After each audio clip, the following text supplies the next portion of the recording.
Hello, everyone. Scotty White from World Combat Sports. Welcome this Wednesday. Hopefully, everyone is doing absolutely great.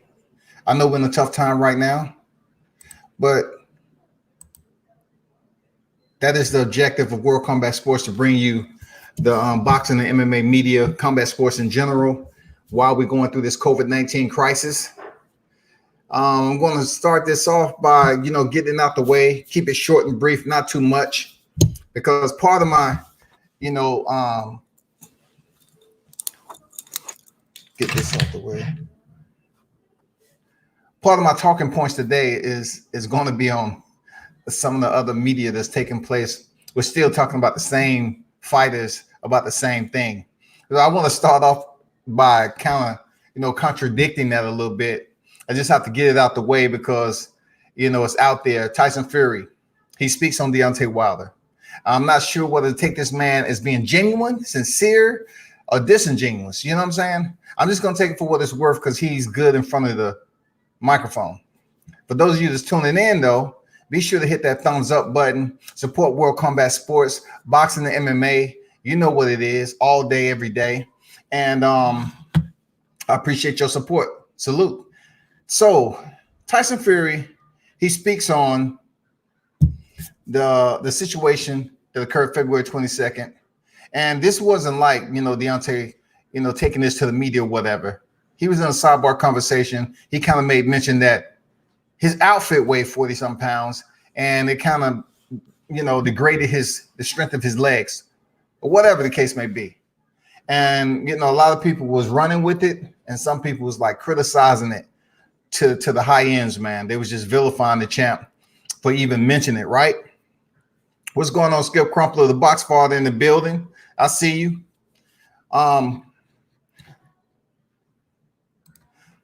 So Fury was saying this.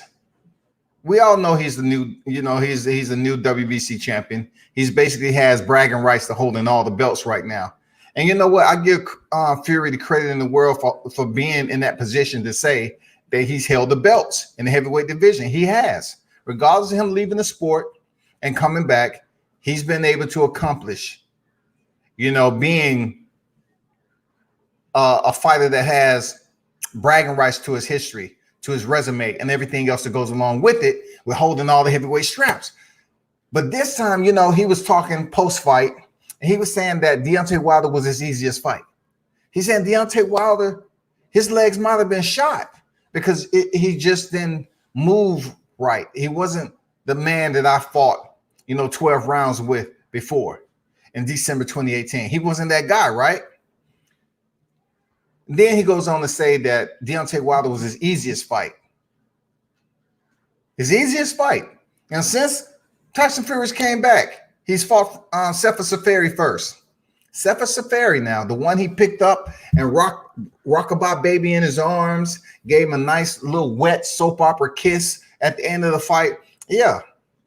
He said Deontay was easier than that.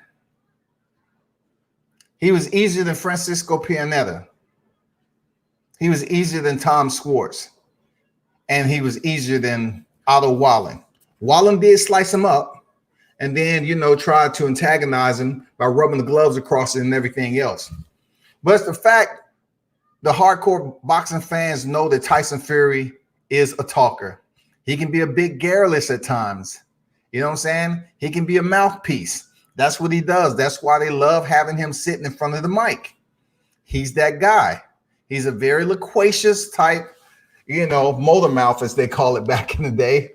And I wouldn't take a lot of what he's saying serious, y'all. Whatever he's trying to imply, I'm pretty sure people has gotten over the uniform deal now. If he's trying to bring it up to the surface to have more people talk about it, he's doing that.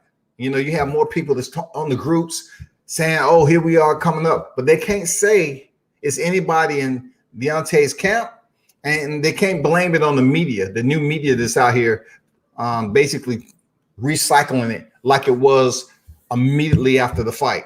That's not happening. But who did bring it up was Tyson Fury, and he's getting some traction. You know what I'm saying? For whatever angle he's trying to, get some traction, keep his name out there. It's been a while. He's been able to successfully do that. Okay, he's been successfully able to get the talking point out there. It's floating pretty good, and some of the groups and the media are talking about it now. I just have this question. I just want to know when the champ Deontay Wilder is going to return and speak to the fans. I would like to know what's going on with the champ. Seriously, I would definitely like to know what's going on with the champ. How he's doing. Get his take on what he thought about the fight. I know he traveled to Africa after his last fight with Ortiz. Him and his family traveled to see the Pope. That was documented. I mean, those were some, nice travel points, man. Some vacations to go on to. But after this last fight, which was one of his toughest in his career, he lost his belt. Yeah, I'm curious to know. So if you see Deontay Wilder out there, tell him World Combat Sports is still on the compass. GPS is still, activated. And, hit me up, man, if he chooses to, reach out and give me an interview. I appreciate it. Next, moving on. I want to talk about the UFC 249, man.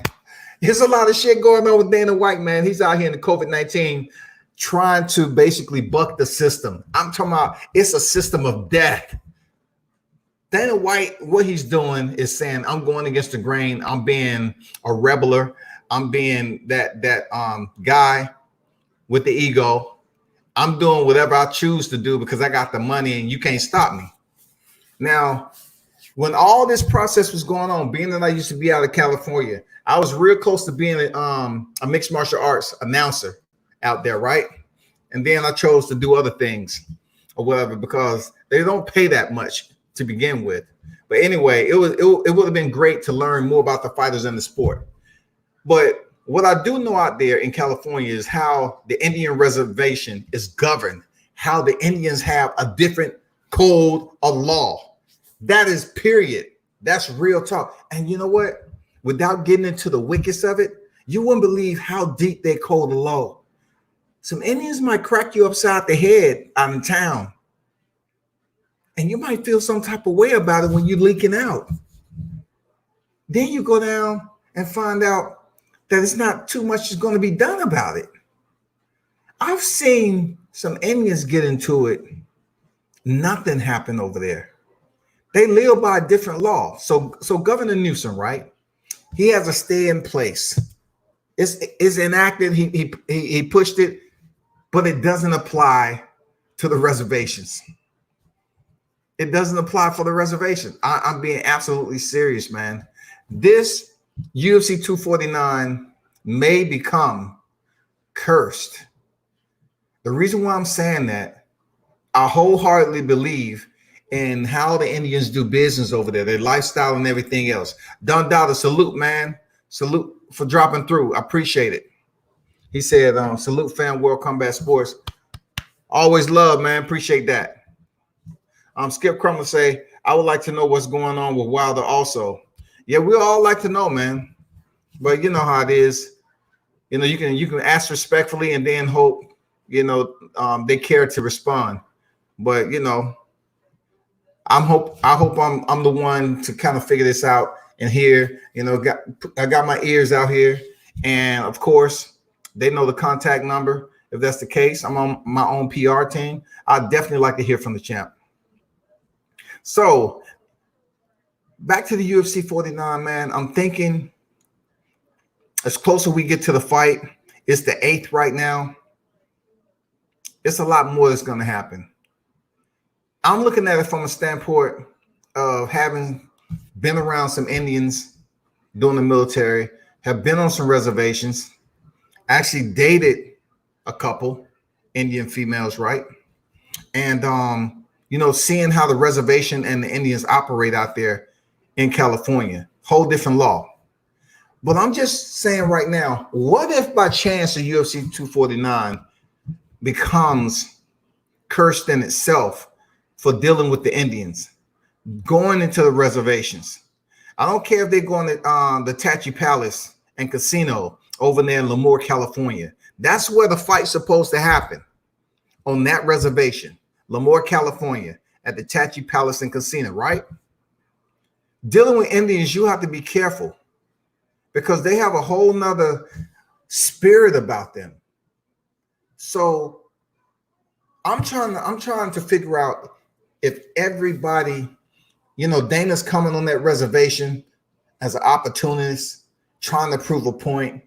But Indians, they really don't like this, COVID-19. They don't like to deal with outside entities like diseases and stuff coming in and ravishing their tribes and stuff like that. They're not that type of people. They don't like to play around when we have something like a pandemic going on, people. I'm being honest. Indians are very meticulous about that.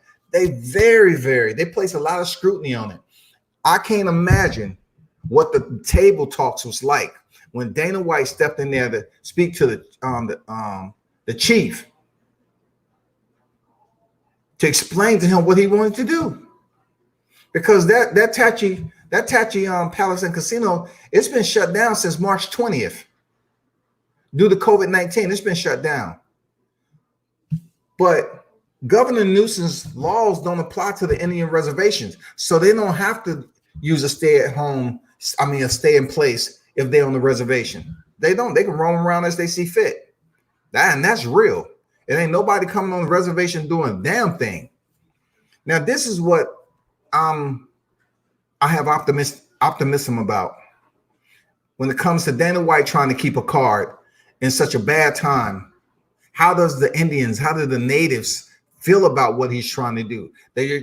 Are they truly respecting what he's trying to do, coming in their land just for opportunity, or will they try to sabotage it? I'm saying that because Khabib Nurmagomedov fell off the headliner, right? So I was just on here the other day, and I found out, thanks to Josh Talks UFC, he gave me the info that the card was made official already. So I took a look at the card, and it has 11 undercards, 11 fights on the undercard, right? So I said, cool. So the co-main event was Thug Rose Namajunas and Jessica Andrade. I said, shit, that's fire. That's fire for the co-main event. That's fire. Guess who drops out? Thug Rose Namajunas. Thug Rose is no longer the co-main event. One of the biggest names that was on that card behind Khabib Nurmagomedov was Thug Rose Namajunas. Real talk. You look at her losses, she came in here and lost against Carla Esparza.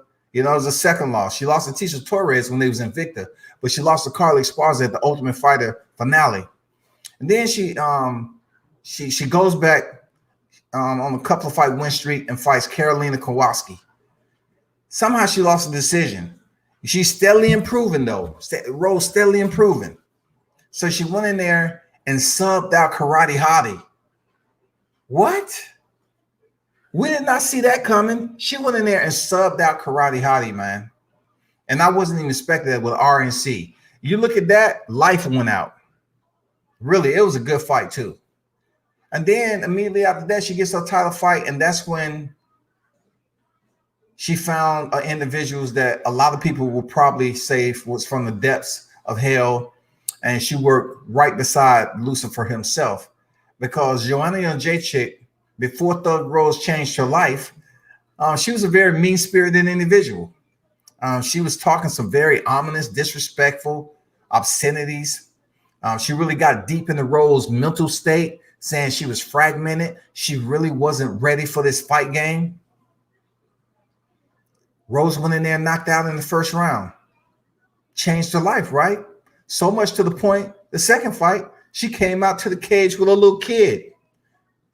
People bring little kids out to let the people know they're dealing with some kids now, and they provide support for special needs or whatever the occasion was. But she never did that before.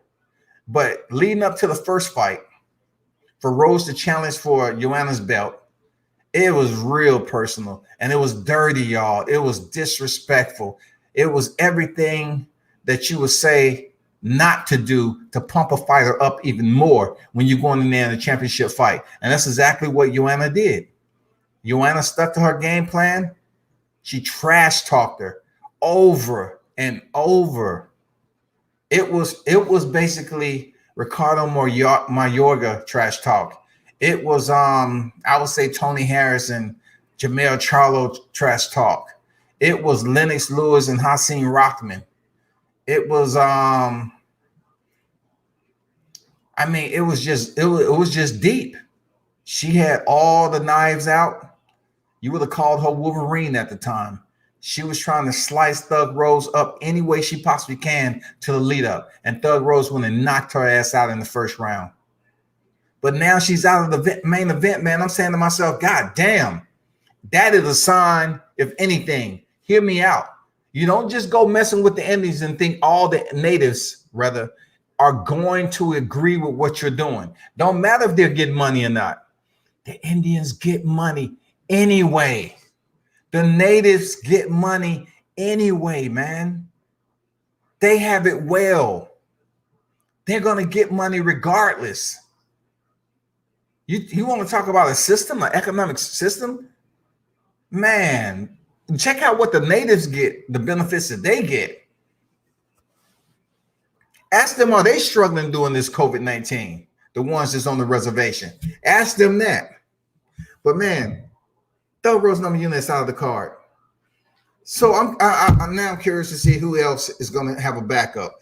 Matt Dempsey, what's good? It's like Mortal Kombat with the island. Dana's getting money talks. Yeah, man, I agree with that, Matt. Money does talk. I would say it would talk for the native people, but it had to be an event that would that wouldn't overstep what they believe in, what their religion is. It had to be something that just hold on for a second.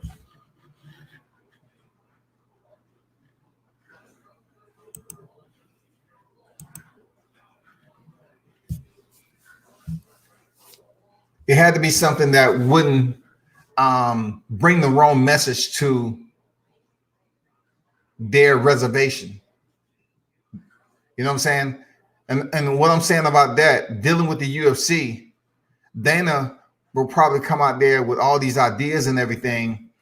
And it may not sit right with some people. But what I can do, hey, look, what I can actually say that made us smile is when Dana asked, when he was in there talking to the tribal leaders, right? And he was talking about trying his best to put on UFC 249 and all the benefits and monetary gifts that they was going to get from it. I know a lot of people was in there was saying, damn, why not? This is going to get us paid. I mean, they're not going to be able to drain the bank on Dana White. But listen, the man is building up an arena. Like he's building up the cage and everything else and setting everything up. He has people over there getting that done. Whether it's going to be some of the natives, I know it's going to be his own people, okay, for the UFC, but what is going to be some of the native people helping out? All that has to be paid for. Just the other night when I was on here, I didn't think he was going to do that. I was saying that the UFC would be spending a lot more money financially if they was to go ahead and build this arena up from the ground up. What I didn't know is they are building it from the ground up, but it's inside. You know what I'm saying? It's going to be inside, and it's not much they have to build up. You know, the cage, the platform, and everything else. But it's going to be enough to put this UFC 249 card on. I'm just disappointed that Thug Rose is off the card. And I think it's going to be more to come. Dana White spoke in the interview yesterday.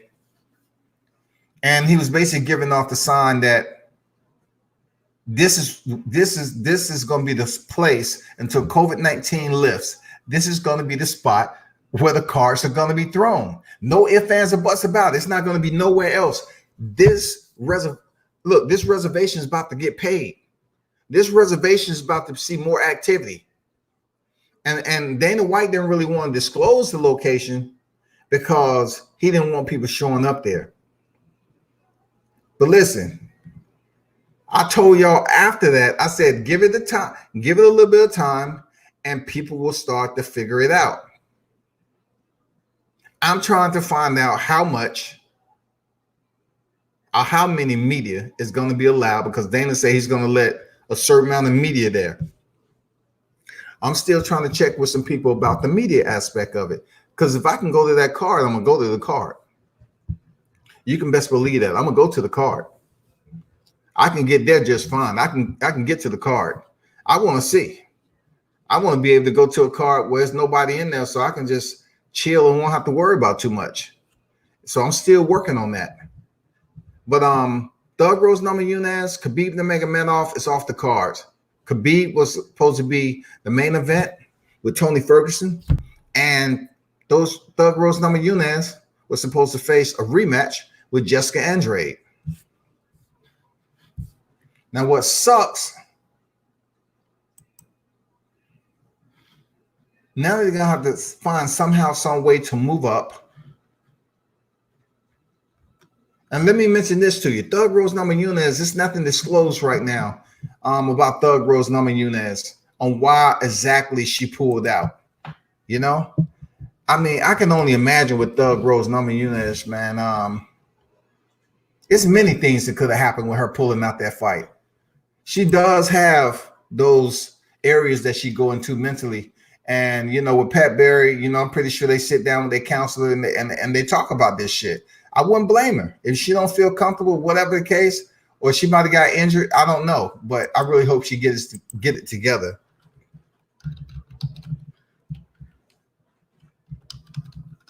So that's one fight, just one day after. You know, I was talking about the only thing that can go wrong for now, we have to make sure that all the fights make it to the dance. And I don't see that happening.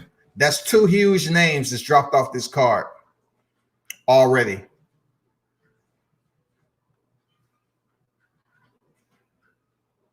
So while I'm talking about that, I was trying to locate. Let me do this for you. Let me do this for you.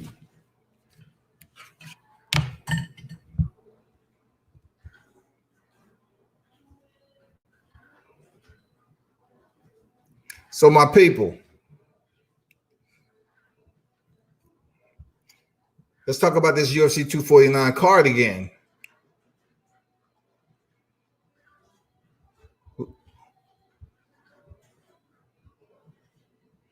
We got Hardy De Castro. I'm guessing they're saying Greg Hardy and De Castro. That's going to be a good fight. The reason being, he's one of those guys who, you know, one of those guys is just, he has the bravado. He has the vicious mindset. He has the killer instinct. So when you look at that matchup right now, it should be good to go. You know, I wouldn't say it's a co-main event, but keep it up there in the top 3 or 4. Dion Washington, man, salute. Thank you very much for that, man. He made a donation. I truly appreciate that. Appreciate that, my brother. Hopefully everything is good with you and the family. Alex Ayala in the building, man. Salute to you and your family also there, Alex. Rest in peace and blessings to your father that's in heaven. You have Luque versus Nico Price. You know, Luque and Price, that's going to be good too. I think that may possibly should be moved up to to the co-main event. There's other names on him that's bigger than them, but they should be moved up to the co-main event. I'm not going to lie. It could be Jeremy Stevens and Kantar. They could be moved up. You know, the card is still heavy, even though we have one card. You know, we had one big name drop off out of the 11. It still leaves 10 solid fights out there. Stevens Qatar at featherweight. Ngannou versus Rosenstruck at heavyweight. Uriah Hall versus Jacare at middleweight. Hernandez lightweight bout versus Morales. Vera bantamweight versus Borg. And lightweight Johnson versus Worthy. And females Eubanks versus Maras. Span versus Ivy at light heavyweight. That's still a heavy card, y'all. But once again, for Dion Washington just dropped in. Thank you, my brother, for that donation. Real talk. But for the UFC 249 card, y'all, I find it that much interesting leading up in such a pandemic. And when it comes to the natives, they really treat this serious. They really treat situations like the pandemic serious, right? But then when somebody walk in your door and they want to subject your reservation to potentially a spread of this, I have to put it out there. It's a high average, a high percentage that you may bring somebody from the outside. I'm pretty sure they're going to be checking. They're going to have the doctors on deck, and they're going to get this popping the right way. But when it comes to the Indians, though, with outsiders coming over there to casino during this time, this card may face even more ominous detriment. Really. Thug Rose may not be the only one falling out. You know, it may be potentially 3 other fights that drop from this card. And I can say only because it's on that particular reservation. I'm not trying to jinx anybody or prognosticate negativity. No, I'm not. I'm just saying you're going on Tachi Palace and Casino, an Indian reservation in Lemoore, California, and you're going on someone else's land that operates off different rules and the people are different. I don't know if every Indian in there is up and supportive of Dana White throwing this card in such a bad time where people are dying. You know, Indians are like that. They know that Dana White is offering them money. I mean, we're not sure how much it is. I'm pretty sure it's a lot to convince them that it's going to be UFC 249 and it's going to be probably UFC 250 until this thing closes. If he throws one card on there, he's going to throw the remainder of the cards, and he's going to continue until it lifts, and then it's going to be one last card there, and he's coming out. But believe me, by the time he roll and index and tighten everything up, break it down, he's going to come out the pocket a pretty good amount over there to appease those Indians, those natives rather. So I'm just curious how that's going to work. With Thug Rose out, Khabib Nurmagomedov out. So the opponent for Tony Ferguson still keeps it lit, still keep the torches on. You know what I'm saying? He has Justin highlight Gaethje. Of course we want to see that.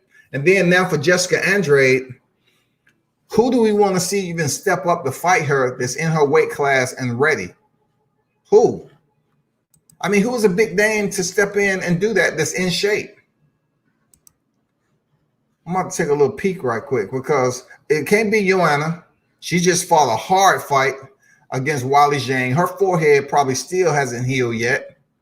You know what I'm saying? I'm just being honest, man. You know, I don't think her forehead is even healed properly, and that'd be too much punishment for her to get back in there with a tough fight like Jessica Andrade.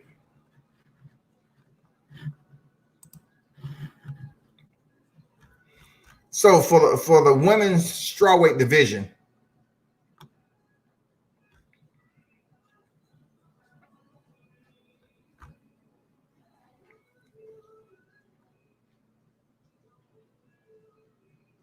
women's strawweight division, the only one that can jump in there with Jessica Andrade is Tatiana Suarez, a wrestler, has pretty decent hands, boring fighter to me. She's ranked 3rd behind Rose Namajunas. Will she do enough to keep them at the co-main event with Jessica Andrade? I don't think so. I don't think so. At one point in time, I would have said Claudia Cordelia because she brings the fight. I'm not gonna lie. If you want to bring a little bit of sexy, combat assassin-esque, with the high level karate skills, we can talk about Michelle Waterson, Karate Hottie. You want to bring some easy on the eyes, for such a blackout card, a athlete that's very athletic, and she usually go in there and fight. Don't get it twisted. She can kick your head off, but she does go in there and fight. Will she match up nice against Jessica Andrade? I don't know. I have to see how she's been working on her clinch game, Michelle Waterson, because I know damn well Jessica is going to get in the clinch and try to bully her and try to take her down. But Claudia Cordelia, she's fought Jessica Andrade twice already, I believe. Who else will make a very good name? Nope. Can't do that. Felice Herring, nope. Tisha Torres. Even though Tisha Torres, she would come in there and fight. It'll be a good fight. The skills match up well. Zip them up. But I don't think she's going to get called up. It'll have to be Carla Esparza, Claudia Cordelia, Nina Azaroff. She's up there. But besides that, people, it's slim.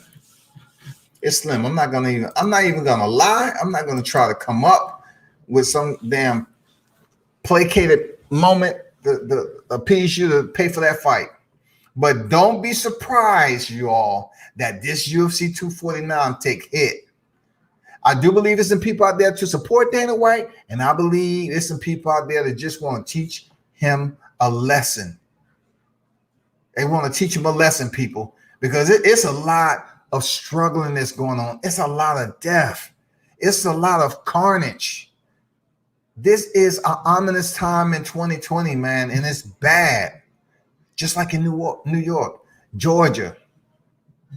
It's bad in a lot of places, man. But Dana said, hey, you got to push on. And look, I kind of understand the 50-50 and where he's going with this. Because as much as people don't like to hear it, I'm saying to myself, if I was forced and I had to participate in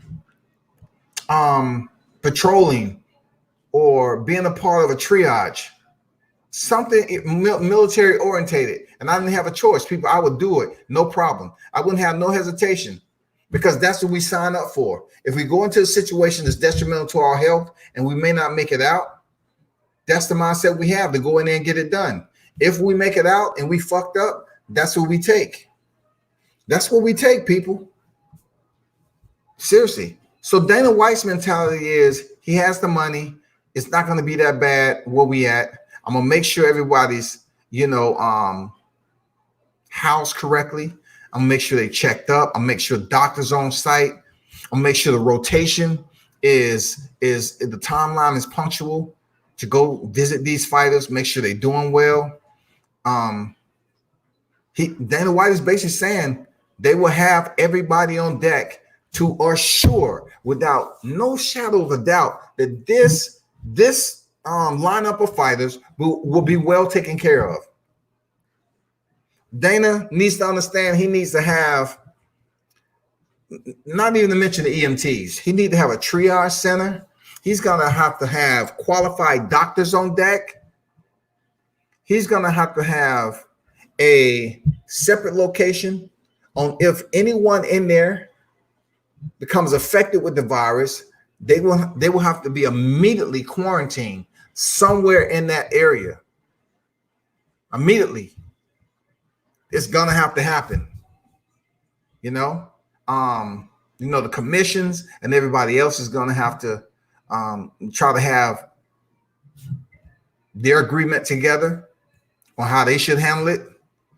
But with the testing and everything that's going to happen before the fight, every fighter get cleared. Supposedly they're going to all get transported over to this island, and Hopefully the triage and everything is correct. They're able to get all that testing done. Everybody's good to go for the fight. And then leading up to the fight, we have to make sure they stay in place and be able to do the shakeouts wherever they feel to get the shakeouts done. I'm still curious as to the COVID-19 testings for these fighters. Will they be thoroughly tested for COVID-19? Will they be tested for PEDS? Will they be tested by USADA? Or is it going to be some type of leeway that divides the two? They're going to be tested for COVID-19. They're not going to be tested via USADA. It may be something to a point where their fighters that's catching this late, and then they might say, hey, we're just going to leave USADA out of this, and you all come in here to fight. Make sure you make the weight, because you don't want to take them all on the island and you have 4 or 5 fighters that's overweight. You don't want that. Them being overweight doesn't mean they can't fight, but protocol wise, they're supposed to lose a percentage of their purse. So we don't want to see them lose a percentage of the purse. But if they're taking a fight at the last minute, then guess what? It may potentially put them in a predicament to be a pound over. It's highly possible, y'all. It is highly, highly possible. Real talk.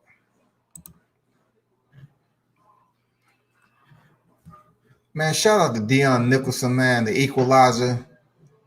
Showtime zone. An entertaining boxer, man. Can't wait to see you back in there, bro.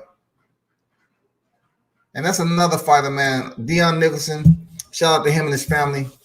And, I want to give a salute, brother. I know it's hard times for the boxing world, but I also want to thank you after your fight for giving me the interview. Real talk. I appreciate that, man. I appreciate that very much, bro. So y'all be following Dion Nicholson, who is a cruiserweight. He may sometime in the near future be moving down to light heavyweight. If he moves down to light heavyweight, it's going to be absolutely fire, because it's going to be a lot of competition for him to face. And not to get off track, but goddamn it, I was impressed with the way he fought. That was the first time I seen him fight like that. Going 10 rounds with a fighter like Errol Newman, man, that was exciting to watch. I ain't gonna lie. Dude is a problem. So y'all be sure to follow Dion Equalizer Nicholson, man. Check him out. Support the young fighter. Young stunner in the game.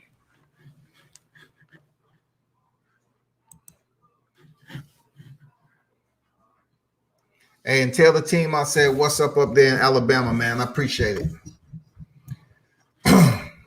Next, I want to get into something that was very important.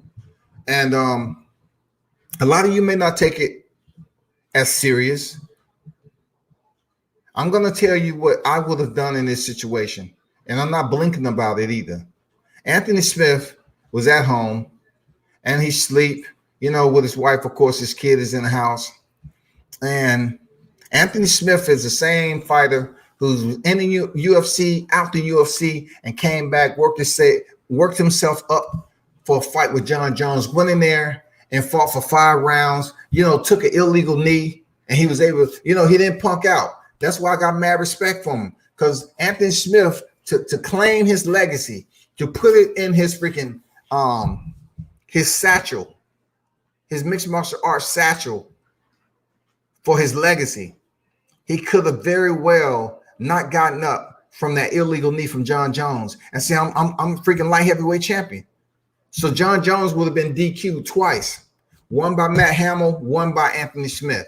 Anthony Smith stood up. I'm not taking the belt like that. And he fought on and he lost via unanimous decision. Now, he's a fighter, right? Good enough to fight for the title, right? And Intruder came in his home at 4:00 a.m. 4:00 a.m. Intruder's in his home. So his wife say, hey, you get the infamous call. I don't know about y'all. I'm like I said, I'm going to switch it up a little bit. His wife said, baby, someone's in the house. Just say, for instance, me. Hey, Baby, someone's in the house. Is in mine. I'm taking a whole different approach. Anthony Smith goes out in the hallway and sees the guy, mere 20 feet away from him. And he's like, "Hey, what the fuck you doing?" You know? And the guy starts screaming, and they start fighting. They start fighting, y'all. Anthony is a mixed martial artist, well trained. He starts fighting the dude.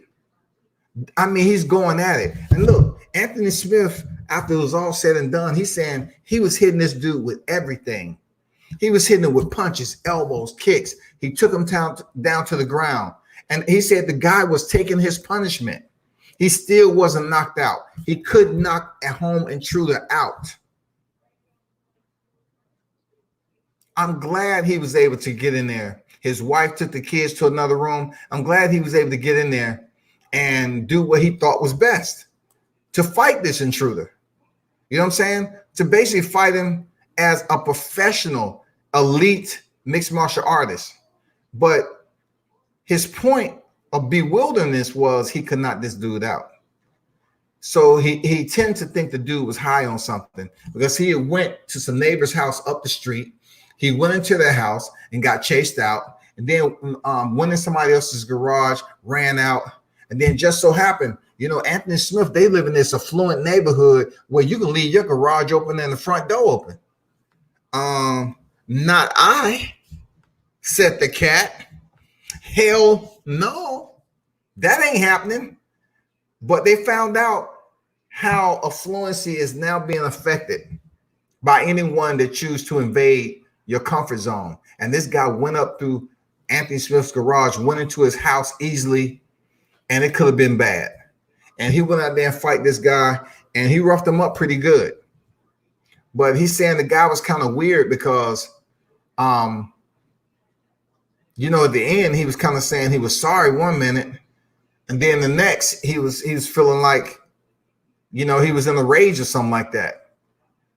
To make a long story short, I'm glad Anthony Smith was able to keep his family safe, keep himself uninjured, alive, so to speak. And that just goes to show you, man, fighting ain't always it. Hear me out. Fighting ain't always it. Because I got plan B for you. I catch somebody up in my house. You know how you get the people to say, "Oh, the dog might bark." I'm just gonna allow you to understand one thing.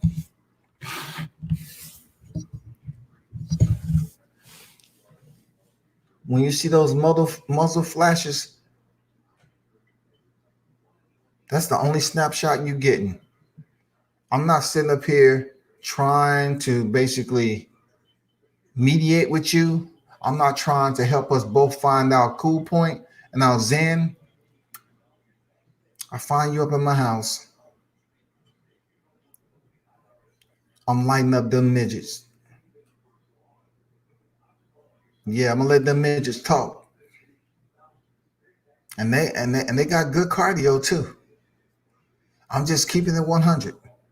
I'm not going to sit up here and try to go in for do a level change, get in close, and take somebody down to the ground that you really can't see all what's in their hand. It makes no freaking point to do that. If you yell and tell them to get out the house and they don't get out the house, that may be too late. That may be too late. But if you start up the light show early, they'll get the picture. They'll get the picture. Why should I sit up here and ask a motherfucker that's in my house and I see somewhere, wherever he at up in this bitch, if I happen to get eyes on him, why should I sit up here and say, hey, dude, wait, what do you want?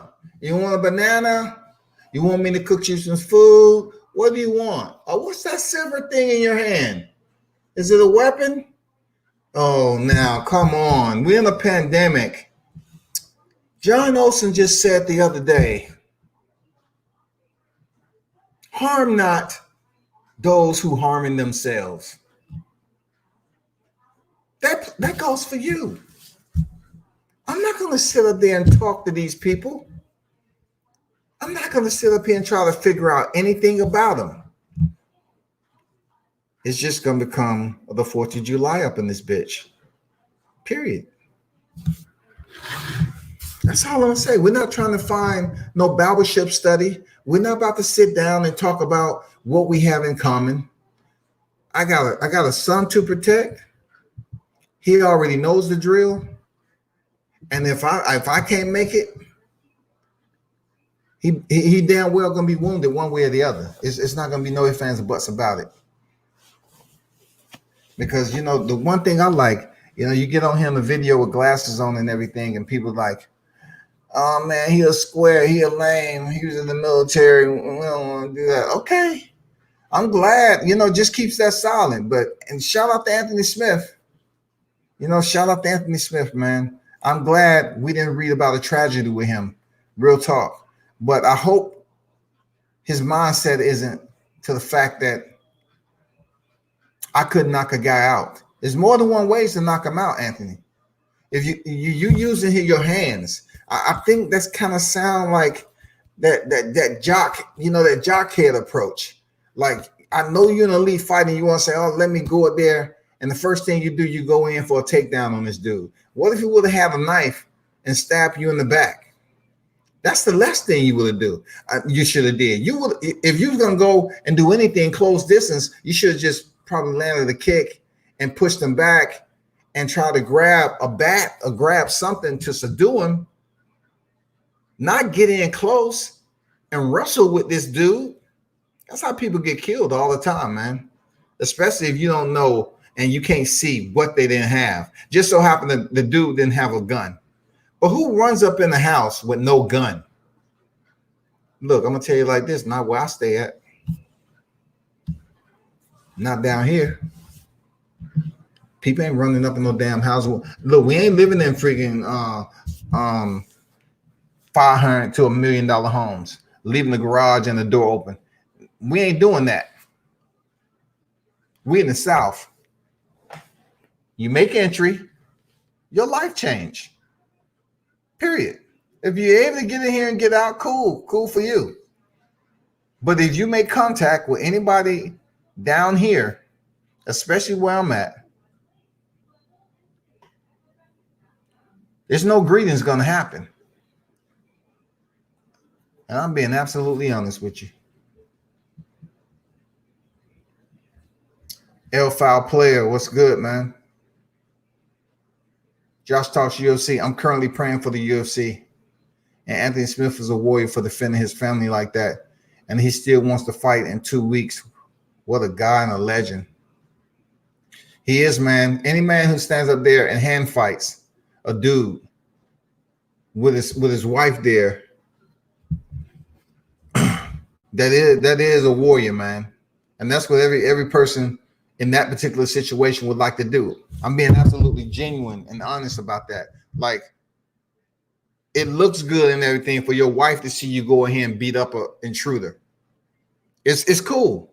But what happens if he gets stabbed and he's the breadwinner of the family and he can't fight no more? That's why he should have came around the corner with that 20 or 12. He would have came around there with that goddamn pistol AK. Could have came around there with any type of handgun he felt like that was going to get the job done. That man was in his house and he screamed at him. I'm talking about the intruder screamed at Anthony. By then, he's taking pictures. The intruder's taking pictures. All he sees is the muzzle flash, period. You don't sit up there and fight an intruder and you're the breadwinner of your household and you're a fighter. That man could have damn taken the eye out. He could have did anything. But yes, I commend Anthony Smith for what he did, but I just weigh on the side of caution to say, bro, there's a better way to do it. They wouldn't have taken you down if you actually put some hot shit in. You know what I'm saying? He was in your house. He was in other people's houses. What if he would have harmed your kids? You still trying to beat him up? No. Should have put some heat to his ass. Josh say he's praying for the UFC, defending his family like that. He still want to fight in 2 weeks. We both praying for the UFC. 1964 say, shoot first and ask questions later. I totally agree that 1964, shoot questions, don't ask shit. Let them figure it out who come over here. Let them figure it out. Did you see Rose had pulled out of the fight? Yeah, I mentioned that earlier there, Josh. Against Andrade. Let's hope this is the last pull out of the card. Jordan Bishes, what's going on? What's good, man? What's good? What's good? So this was I want to ask.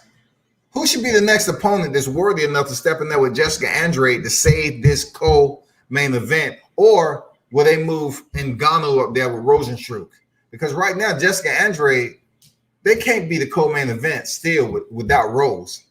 So we need something else to keep the momentum going, to boost up that main event. We need a fight that's going to boost up the main event.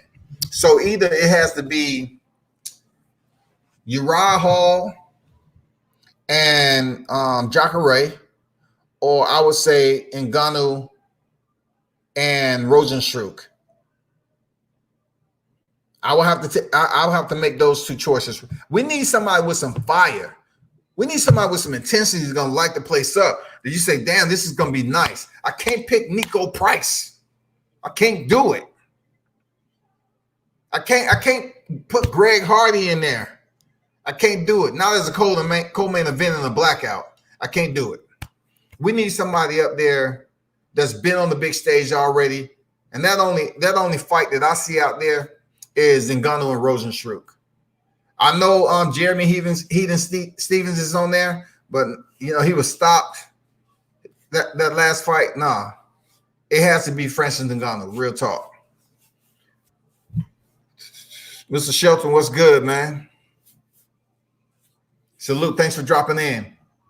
Josh say, Rose mindset doesn't seem right. I don't know what's wrong. Last time I was on here, I said, we'll see if these fights last. But, in these type of times, Rose Namajunas has been known to not be, totally on board with it. She kind of lacks a little confidence in just being that high-end warrior to save the day. She can fight now. She can fight, but it's documented of her, mental lapses that she's been a part of mentally, her mental problems that she had going on. But she's one of my favorite fighters, man. I wish I could interview her, see why she pulled out, but that ain't gonna happen. Josh said, I seen Angela Hill laughing and hinting about stepping in and fighting Andrade. That would be a good fight. Let me tell you like this there, Josh. Angela Hill has been in some very good fights. But is her style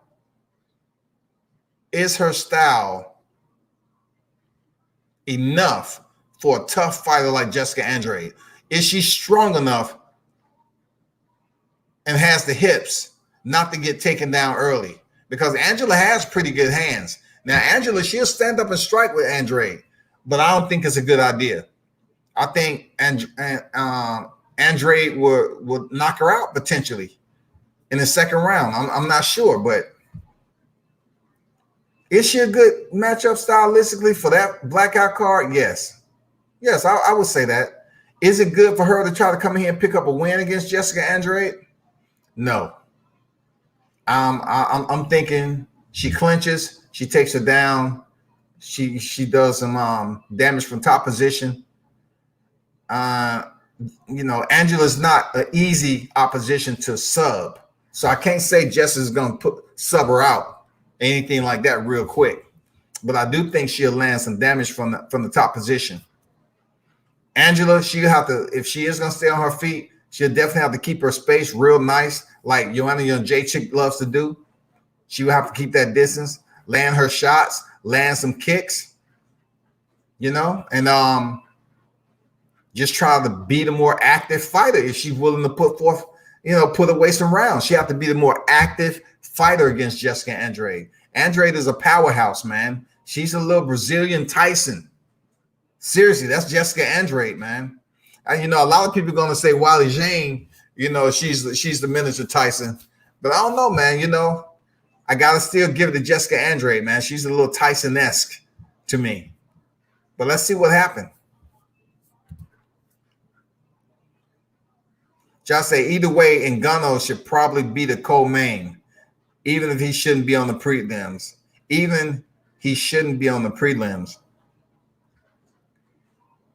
Yeah, the only toughest fighter that's out there that has the momentum, that has the names, that has all the arsenal to go along with it. Ngannou, point blank, period. Yes. Him and his opponent wraps up nicely when it comes to the skill set. They both have power. They black fighters. You know what two black fighters does? They say, oh, yeah, we're going to get somebody getting their ass knocked out. We just want to see who it is. Ngannou has his claim to fame with, Curtis Blade, Alistair Overeem. He has his claim to fame doing a lot of things, stepping in there with Stipe Miocic. And then you have Rosenstruck claim to fame of him basically damn near decapitating the left part of Overeem's lip. I mean, you never seen Overeem throughout his mixed martial arts career, throughout his K1 career.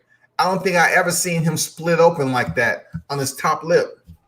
I've never seen him split open like that. Ngannou hit him with an uppercut and made it seem all very livid that he almost got decapitated. It looked good for TV, real talk. And then when you see Rosenstruck split him open, I say, which was worse? Let me see, which was worse for Overeem? Who did it better? Who do y'all think did it better? Ngannou's knockout with the head, popping up, the uppercut, or the lip busting open? I will have to say the head. I will have to say the uppercut. The visual just sticks with me a little bit longer. You know what I'm saying? The visual sticks with me a little bit longer. Even though his lip was popped open like that, when I saw Overeem's head pop up, I was about to damn cry to the EMT over there. Hey, y'all might want to goddamn get a potato sack out and catch it. I thought they decapitated that man. I thought his head was going to go over the cage and EMT had to catch it in a bag and shit and freeze it. And hopefully they can put it back on afterwards. I don't know, man. That shit was vicious. That shit was fucking vicious, man. And then to see Overeem come back. Look, Overeem came back only to get smoked again, man. Like, shit. I don't get it.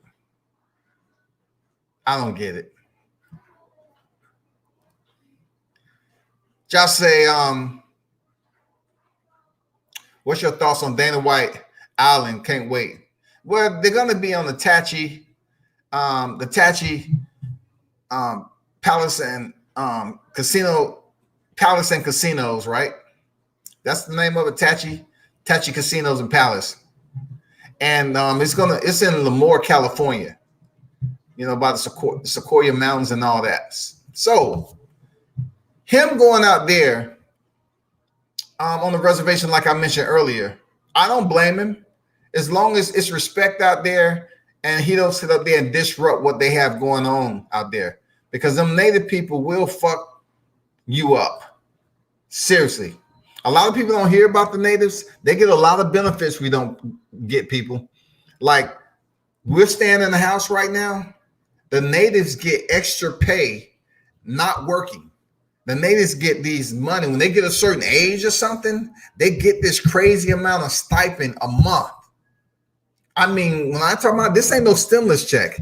They get some crazy amount of money wherever they stand, regardless they got a job or whatever. They get paid money a month for some native law that they have over there. Anyway, Dana White being able to lock on the Tachi Palace and Casinos is brilliant. It's brilliant for him to go talk to the head chief of the Yoki tribe, I believe. So he goes over there and talk to them, make a deal. And I can almost guarantee you, people, this shit ain't gonna be for play. You're not just going over there talking bullshit, talking fast to these tribe members. You're gonna have to talk to the point where it makes every bit of sense to them to put their people at risk. Because if you bring COVID-19 outbreak onto a reservation, they're gonna shut that shit down. Indians ain't gonna play. They're not gonna keep on sitting up here trying to talk, trying to compromise. They ain't trying to do shit. If one person get infected while they're on that reservation, forget all those future fights. Dana's gonna have to go in, put on a card, it goes off cleanly, and then leave. Everything's clean, and then set up the next card. If Dana White goes in there and it has one breakout, 2 or whatever infections, it's a problem. I don't think that the native chief is going to allow them back on the reservation, because right now their reservation's been fine. The reservation's been shut down since March 20th, and it's been absolutely fine. So Dana, in about a week or 2, is going to be in transport with all these doctors, I hope, all his employees. And one thing people don't know, these fighters, they're contractors, okay? So when you hear me mention contractors, yeah, he's going to be in there with his doctors, his employees, his contractors, and everybody else. And they have to get to a nice location and settle in, get these tests done. I'm not sure how they're doing the weight. I'm pretty sure they have a ceremonial late weigh-in. I don't think they're gonna have the real weigh-in. I don't know. I might be wrong. But if you're getting some of these fighters that's at the last minute and they come in overweight, I'd be damned Dana want to put this shit on TV and say, well, I have like 4 or 5 fights. They're overweight, but we still gonna fight. Now, I don't think you want to do that. I think you want to bring everybody on weight just enough to get close to the limit and still put on the fight card. We have to do that. My only other scare to this is that you're dealing with Native Americans. We're dealing with Native Indians, right? Are we totally clear on all of them being on board with this fight being on the reservation? Because we know what they deal with. They have a different type of religion. They have a different way of doing things. That's fact. And I do believe in it. I mean, I believe in the point of when they do it, the effect it can have on certain people. I believe in it, man. You know what I'm saying? So will this fight be sabotaged off what they're doing? You know, potentially, what potentially could happen with their religion and everything, being that so many people are dying. It's potentially some people in their tribe could have died or been affected, but yet they see so-called a white president, Dana White, coming over here as an opportunity on their land to use their land to fight. Hey, so much shit can be placed into the equation, people. I'm just trying to keep it a buck. Like, you know how it is between the Indians and the whites. So if Dana White come over there and say, you know, I want to use your reservation because you don't have to follow the rules of Governor Newsom, I'm pretty sure they're gonna feel some type of way. They're gonna say, you're just trying to use our lot, like, oh, we're gonna make you pay for it. You're gonna pay for coming over here in this reservation. You're gonna pay. You're gonna pay for this loophole, because then, you know, we don't know if the Indians may face some repercussions for allowing Dana White. You know, who's talking to them from behind the scenes saying, hey, don't do it. And what about the ones who said don't do it, and then he went on and did it anyway because there's big money in it? If you think Dana White ain't coming out the freaking shoebox with that, yeah. He's coming out the safe, the vault. He's coming off the payroll. He's paying those Native Indians. Believe it. He said the UFC, let me back up. Bishop say, what's your take on Usman Masvidal? I talked about this yesterday, that Bishop, and I'll say it again, right?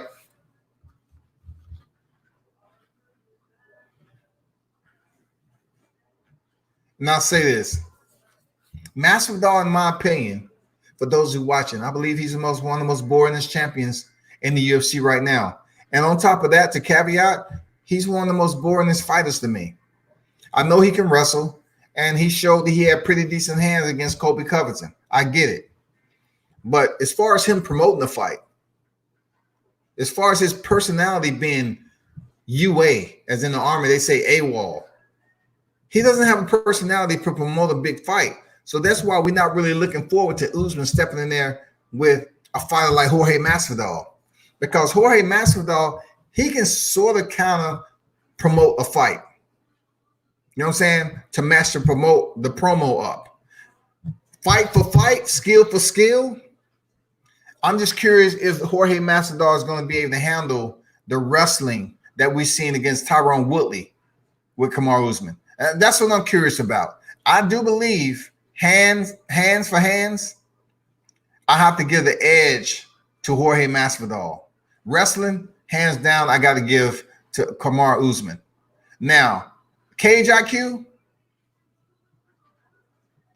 I got to give to Jorge Masvidal only because looking at the Colby Covington fight, I believe it's a lot more ways that the champion could approach that fight, especially in the rounds that they was handing to the championship rounds. He could have fought smarter. Kamaru Usman could have fought smarter. You didn't have to stay in there with Colby Covington. But I felt like people get in this mood like it's personal. It's personal. You know, we met at the airport. I got to prove a point. So you want to stay in the pocket and go mano a mano and get punched in the face with 4-ounce gloves. It's not smart, man. Just back up. Back up. Work for a different angle. Learn something for John Jones besides the negative shit. Look what he did with DC. How he continued to set him up with the low kick all the time. Pop the punches out there. Every now and then give him the front thigh kick. But when it was time to go in for the kill shot, people, what did he do? He threw the left kick. Daniel Cormier was so used to him going to the body. He blocked it with the body. He even bent into it, and Dana clipped him up here in the head. Boom, over to the gate he went. Pop, pop, pop, pop, pop. Ref stopped the fight. Ring got Q. Ring got Q. I'll have to give it to Jorge Masvidal. I'm just not sold on Kamaru Usman, man. I know I just seen Tyron Woodley. He said he wouldn't mind running it back with with Usman, but I don't think that's happening anytime in the next 30 moons. I don't see it happen. And it's bad because Tyrone defended his belt 4 times, right? 2 against Wonder Boy, 1 against Damian Maia, and the last one he just crushed Till in the second round. He wasn't the weakest welterweight ever, just because he was beaten by Usman. But that's my take on Jorge Masvidal and Usman. If they link up, I'm going for Jorge Masvidal, period.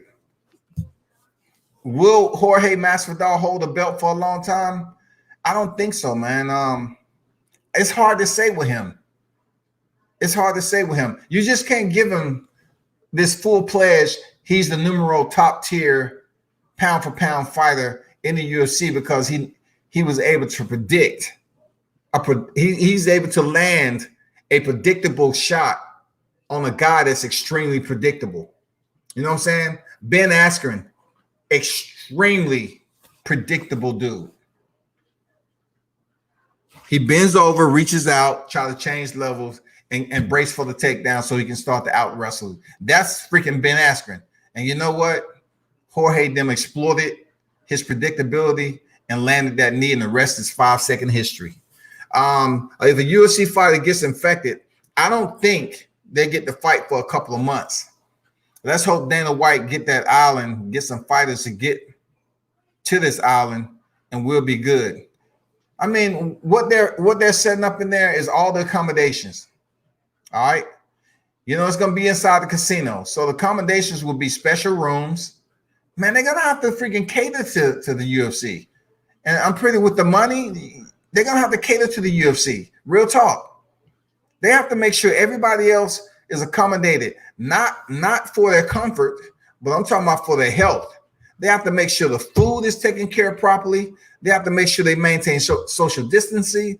They have to make sure all those protocols are in place. So the week before the fight, they make it up there, get tested one more time before stepping in there, make sure they do a proper security check with testing of proper personnel that's supposed to be on deck. And so we can get this fight card popping. Really, they're going to have to go extreme in order for this to work for the next fight. They have to go so extreme on this first fight with testing personnel because it's a big deal. Because look, if Dana White is able to win, if he's able to win UFC 249 and fight out there at Tachi Palace Casino in Lemoore, California, and win, get through the card, leave, people are clear, no signs of COVID-19.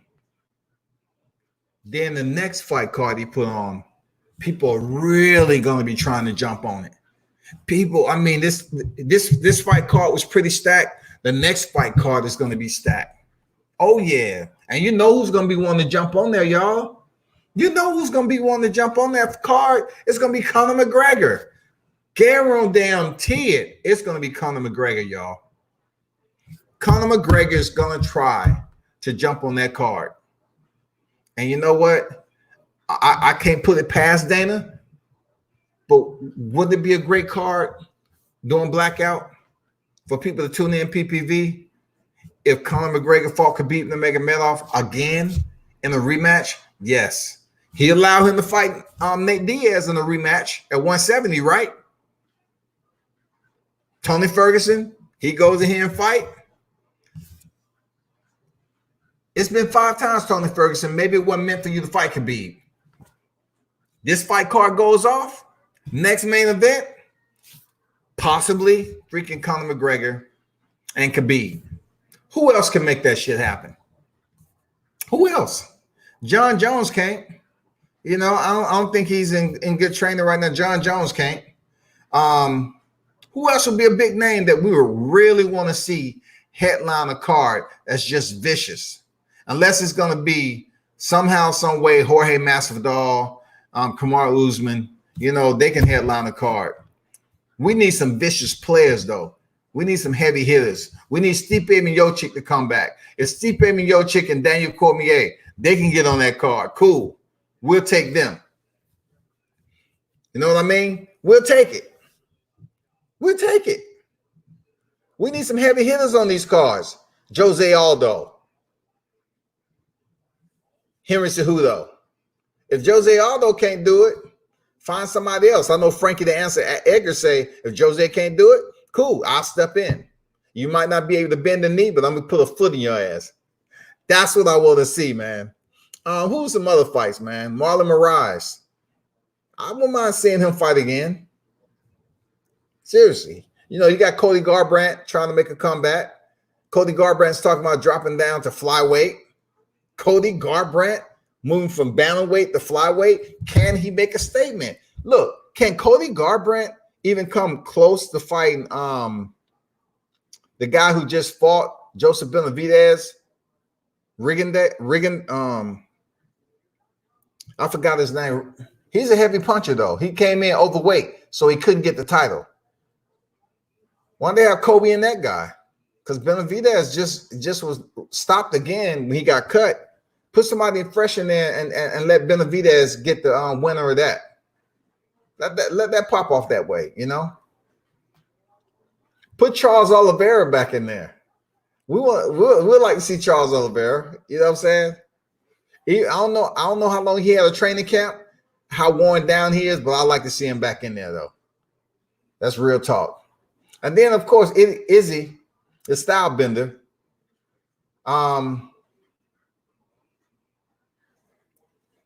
If Dana ever wanted to increase the PPV, I just think it'll be a good fight. Not Israel Adesanya and Paulo Costa, but I'm thinking him moving up. Because I don't want to see the bitchness, right? I got to call it for what it was. When I heard, just like P. Diddy said, I don't like that bitch assness. Izzy, you know better.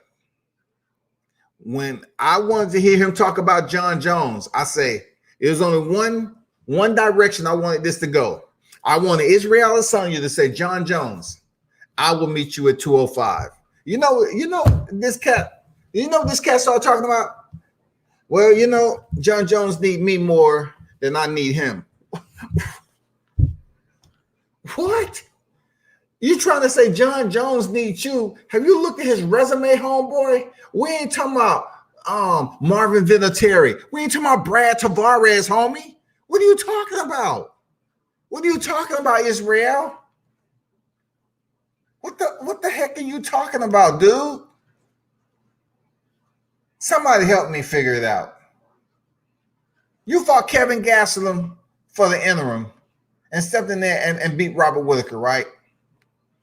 How are you going to take some small amount of names and compare them to Alexander Gustafsson twice, Daniel Cormier, people? Look, Rashad Evans, Lyoto Machida. Bruh.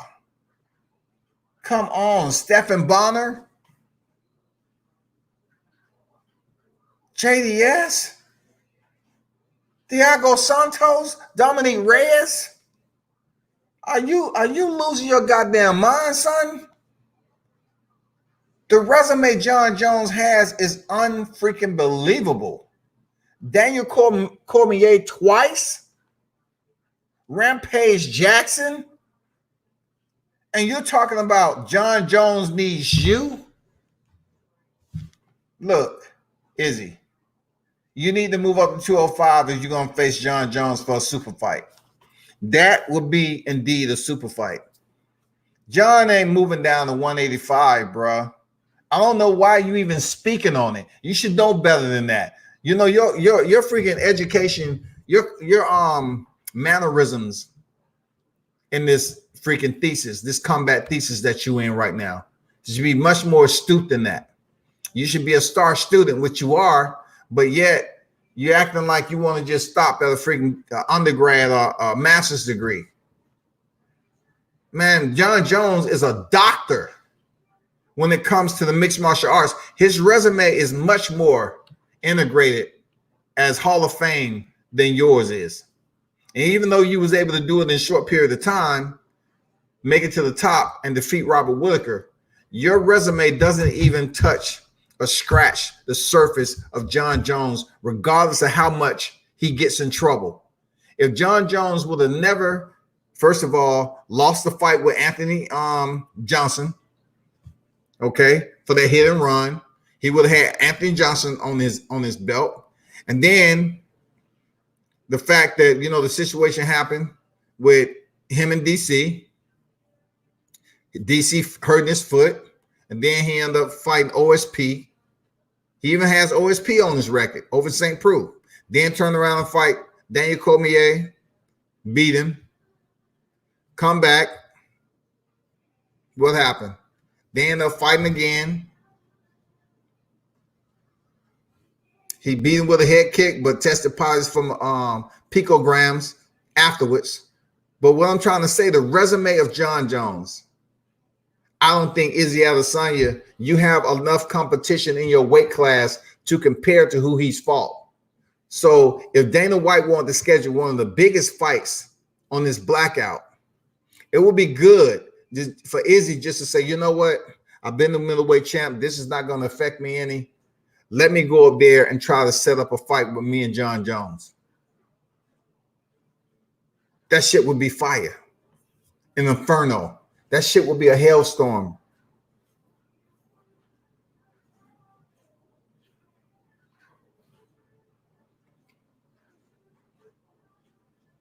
Josh said, let's hope event can go because if this is a disaster, it could be bad and the tribe could get mad. I believe it. I always try to figure out what Dana White's mentality is at. You know, hearing him doing the interview, he said it's not about the money. I could do this for the next 5 years and I'll be straight. He's basically saying I can be without, you know, I can be in this blackout for the next 5 years and be straight. Okay, maybe so. He said my house is fine. When people say their house is fine, they pretty much letting you know that the ladder that we climb up each time to get to another, you know, place in life, another advancement in life, he ain't taking ladders. Dana's just letting you know that he climbed a different, his elevation and way he levitate above life is much different than climbing a ladder. He said my house is fine. He didn't say his organization, his team. He said my house is fine. So basically what Dana's saying, I'm trying to tell y'all, I'm the man for the job. Whether this shit works out like Josh said, we just got to wait and see. But Dana White has such an ego right now. He's head driven. He really want to make this work because I mentioned in my live earlier, the only other person that's out here that's active. And I was trying to explain this to a casual, but you're not really locked in, man, to understand why I was trying to go with it. The only other man that's out here is Vince McMahon. Listen, people, Vince McMahon, his wrestling entertainers, his fighters, his wrestlers, whatever, they don't have to prepare in a fight camp like these MMA pugilists have to. They don't have to go practice on certain things, remediate. They do have to remediate, but it's a choreography period. And they pretty much know who's going to win. No, on the mixed martial arts side of the house, on the UFC level, on that platform, you don't know who's going to win. You're fighting to go and defeat your opponent. It's no choreography here. It's absolute destruction. It's chaos and mayhem. That's what you get in a real setting of mixed martial arts in the PFL, Bellator, UFC, any other organization out there. Glory, whatever. I'm just telling you that people need to understand, just because I mentioned Vince McMahon is out here, his fighters pretty much know the same codes, the moves on which match they're going to have, so they can go in there and execute them and then know the winner and get out. But with Dana White, not so much. This is real life fighting. This ain't wrestling entertainment. So he have to make sure fighters are getting in camp. They have enough fight camp time. The nutrition is good. They stand on weight. They stand healthy. They're getting tested. Then it comes to the point of signing them up. Now we have to look at, we don't hope Justin Gaethje and Tony Ferguson, either one of them guys get sick, because it's going to hurt Dana White so bad, y'all. You have no idea. It's going to hurt. It's going to feel so awful. If his main event drops out due to COVID-19 outbreak, it's going to be tremendously painful. What's going on, Lion Killer? Shout out to you, man. Y'all be sure to follow Lion Killer, man. Go check out his channel. His channel is growing. He had to start over, but go check out his channel. He's talking about general life content. Stephen Wood, what's good with you, bro? Salute.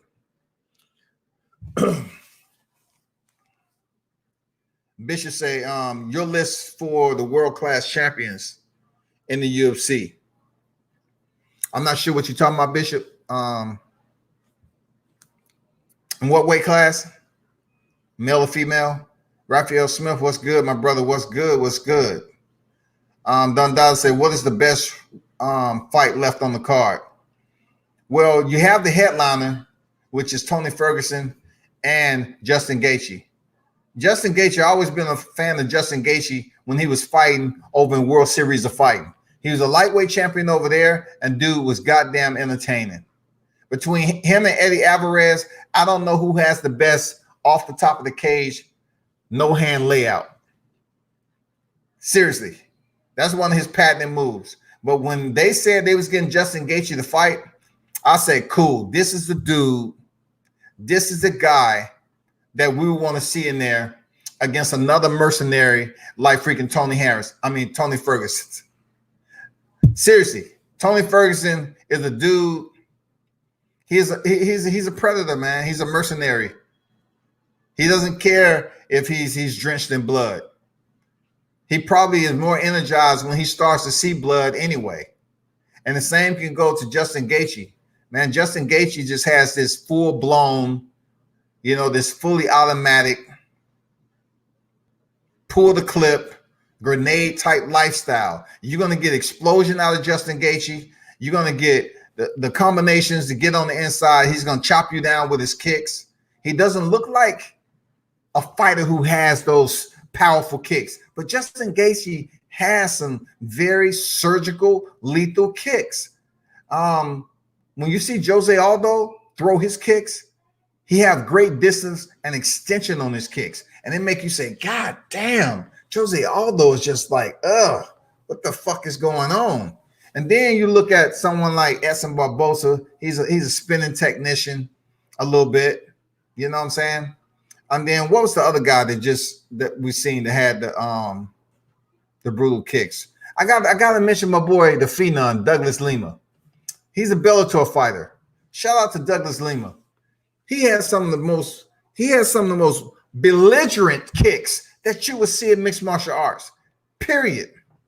Just ask MVP. And no time, hey, much respect to MVP, man. But come on, man. He got you on the full beat, bro. He got you. He timed you well. He threw that low calf kick on your lead leg, made you stumble, and right when you was getting up, man, he shot that right uppercut. It's night-night. It's night-night. It was done. Your list of pound in the bantamweight. Man, pound for pound in the bantamweight. That's just like, oh my God, man. That's just one of those divisions that has made so many changes. You know what I'm saying? It's almost like you had people going down for the wrong thing. You had them trying to do away. Look, the whole plan, let me back up a little bit. The whole plan Dana White, let me just throw this out there. The whole plan Dana White had was this. Dana White was trying to banish, after Demetrius Johnson went over the one championship, he was trying to do away. He was just trying to basically evaporate the flyweight division because he felt that it wasn't exciting. It wasn't enough competition over there to make the division exciting. So he got rid of Demetrius Johnson after he lost to Henry Cejudo, right? Then we have Henry Cejudo that's saying, you know what? I'm going to make a fight with TJ Dillashaw. And the UFC was trying to make it at 135. So, he can go up there and fight at 135. And he's talked himself out of a very nice paycheck. Dana White and them got pissed at Henry Cejudo, was like, man, you know what? You don't talk yourself out. You want to get this money, that money, and you just became a champion. TJ Dillashaw has been champion like I believe three times. He was on track to become one of the best bantamweight champions ever. So what they did was turn to TJ Dillashaw and say, hey, guess what? This fool, he's trying to basically outprice himself. You want to go down the flyweight? We'll make it real nice for you. So of course TJ Dillashaw said, let's go. I'm gonna go down there and fight Henry Cejudo. Let's go. No problem. He goes in there and get knocked out in the first round, and he was on EPO. Shawty. He goes down there to flyweight and meet Triple C. He goes down there and meet Henry Cejudo and gets knocked out in the first round by a guy who's not really known as a knockout artist. Bad, bad, bad for TJ Dillashaw. All bad. TJ was on EPO and goes down there and gets smashed in the first round by Henry Cejudo. Now Henry Cejudo is a flyweight and the bantamweight champion. So therefore, let's move on past the 125-pound division, right? We got bantamweight that's okay. I really wish Dominique Cruz was healthy, but somehow, some way, man, he haven't been able to compete and be an active fighter. So we have so many people that's trying to go down here and fight Henry Cejudo. We have Jose Aldo. Jose Aldo, we just seen him make 135 pretty good. He looked drawn in, looked like he was damn near close to death. But he went in there and fought pretty decent, right? Now, if he's not able to fight Henry Cejudo, then we hear Frankie Edgar. Who else has been talking about? Dominique Cruz. If I had to pick Frankie Edgar or Dominique Cruz, I'll have to say Dominique Cruz because I want to see if Henry Cejudo can handle such an eccentric style as Dominique Cruz. No one moves like DC. No one. And though he's been out the sport, he was still able to come back and defeat TJ Dillashaw that time.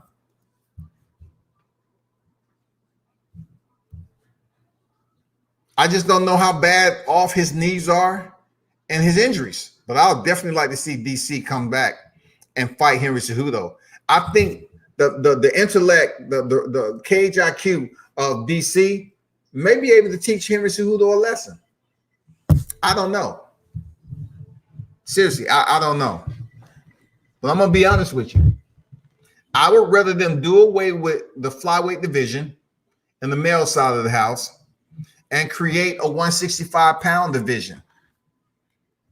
I would definitely appreciate it if they created a 165-pound division for the fact that it's guys big enough not to be able to make 155 easily that can compete in 165, but too small to compete in 170. So they want to say, okay, let's make 155 lightweight division. On top of that, we make 165-pound division and then bump the welterweight up to 175. That will even out that gap right now between those divisions. Because right now you have lightweight at 155 and you have welterweight at 170. You see how big of a gap that is? 15-pound difference.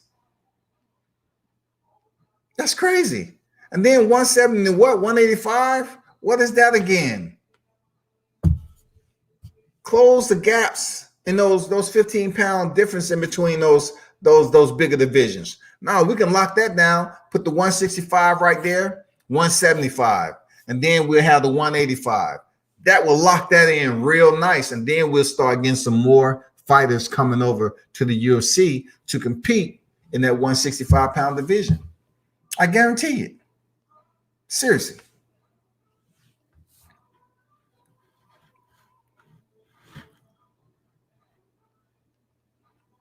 Boxing, your take on Canelo fighting Billy Joe Saunders. Though it's canceled, what's your prediction? You know, right now, I can. It's no way, no how I can go against Canelo Alvarez defeating Billy Joe Saunders just because him being a knucklehead the way he is. I'm pretty sure he'll make it exciting and interesting, but I truly can say that I believe Canelo Alvarez is the more talented fighter. I do. I think Canelo Alvarez is the more talented fighter. And though Billy Joe Saunders has moved up, you know, to division champion, I get it. He's freaking his license suspended right now and all this other crap. But whether they make the fight or not, it's way more better competition out there for Canelo Alvarez. Now, a lot of people are saying that they believe Billy Joe Saunders can give Canelo Alvarez problems because he's a slick fighter and he knows how to box. And a part of that, a small part of me say, yeah, he will give Canelo Alvarez a more competitive go. But I still right now in the suits that Canelo are wearing, when I say suits, I'm talking about the division he's competing in.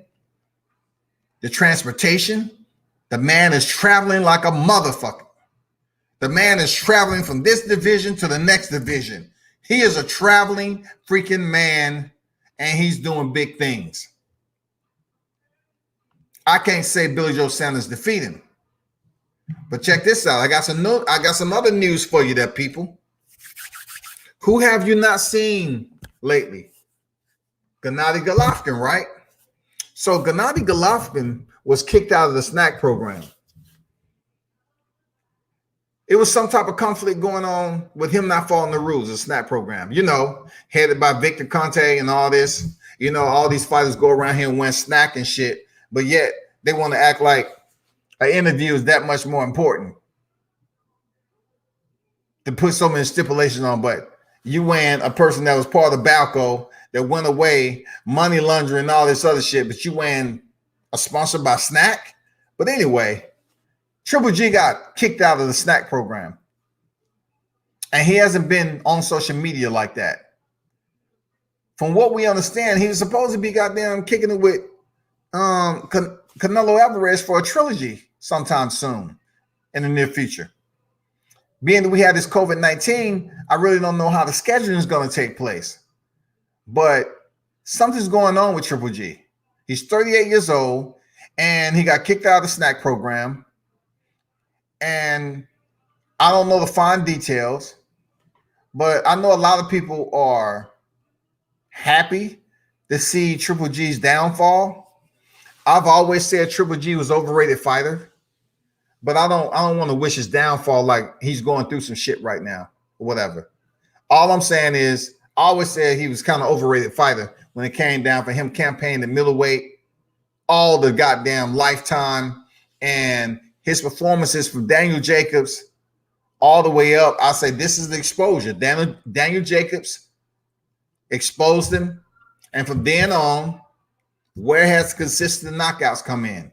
We definitely not going to say Selecki, who he came out there in the second round and just bombarded, and Selecki flopped on the freaking canvas. No, we're talking about his fights with Canelo Alvarez. We're talking about his fights with Sergey Derevyanchenko. You know, we're talking about fights that he wasn't looking all that good in. So now he's pretty much disappeared, probably going through some shit. 38 years old. He has 6 fights. He was signed with the Zone. He's only 2 in, right? So he got 4 left. What's going to happen with this? You know, he contemplating retirement. He can't stay out the sport that long. He's 38 years old. He cannot stay out the sport that long if he ever want to get a trilogy with Canelo. Moving on from that. What else I was going to say? David Benavidez. I was just talking about this the other night, man. We was mentioning this weight class. For those of you that's on here. David Benavidez calling out Canelo Alvarez. He must have heard me talking about that freaking matchup. You know, David Benavidez, Caleb Plant, or what you want to see, David Benavidez and Canelo Alvarez. Y'all tell me, people, who would you want to see? Who would you want to see?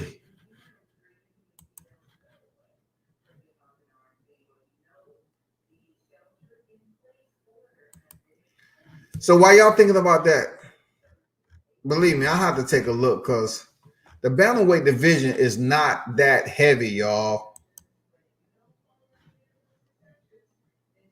So let's look at the bantamweight division first and foremost. Pound for pound, I can't really do a pound for pound with the bantamweight because you have so many shifts and moves and wins and losses, man.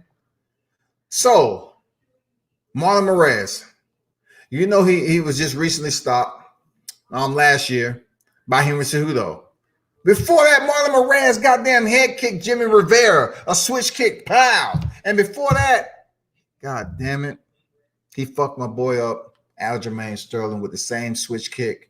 When Aljamain was playing around, he kicked Aljamain in the freaking head and made him look like they was shipping in black mannequins. He was that freaking stiff. They was like, what do you want us to put this, Dana White? This is one that looked like Jermaine Sterling. He was that fucking stiff. What you want to prop him up against the cage? So Marlon Moraes has switch kicked 2 top contenders to face Henry Cejudo, and he ended up getting a shot. Now we're talking about pound for pound, right? So we got Henry Cejudo. All right. So Marlon Moraes, I have to keep him up there. I have to keep him up. It ain't nowhere close. Okay. Next, Aljamain Sterling. I mean, they got him ranked pretty damn good, y'all. They have him ranked pretty good. The only thing I'm kind of fluctuating about right now, is Aljamain Sterling and Peter Young, Petri Young. That's a pretty good matchup. I have to still get an edge to Sterling for being number 2 and Young being number 3. I'm going straight off the list they have over here, right? So they got Sandhagen. Those of you that know Sandhagen, I'm telling you, the boy is coming. He's coming hard. He's coming hard. He's in number 4. Number 5 is Rafael Assunção. Rafael Assunção is right where he need to be. He was due to come back and fight, believe it or not, number 9, Cody Garbrandt.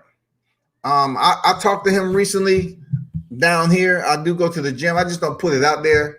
I do visit a gym down here. Okay. And I try to get familiation with the fighters that's on the regional circuit and on the highest tier.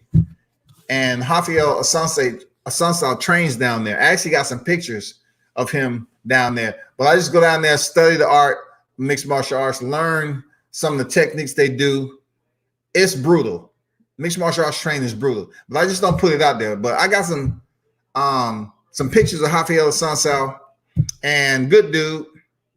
I'll keep him at number 5. Jose Aldo. He just returned down here to 135. You know what I'm saying? So I got to keep him where he at.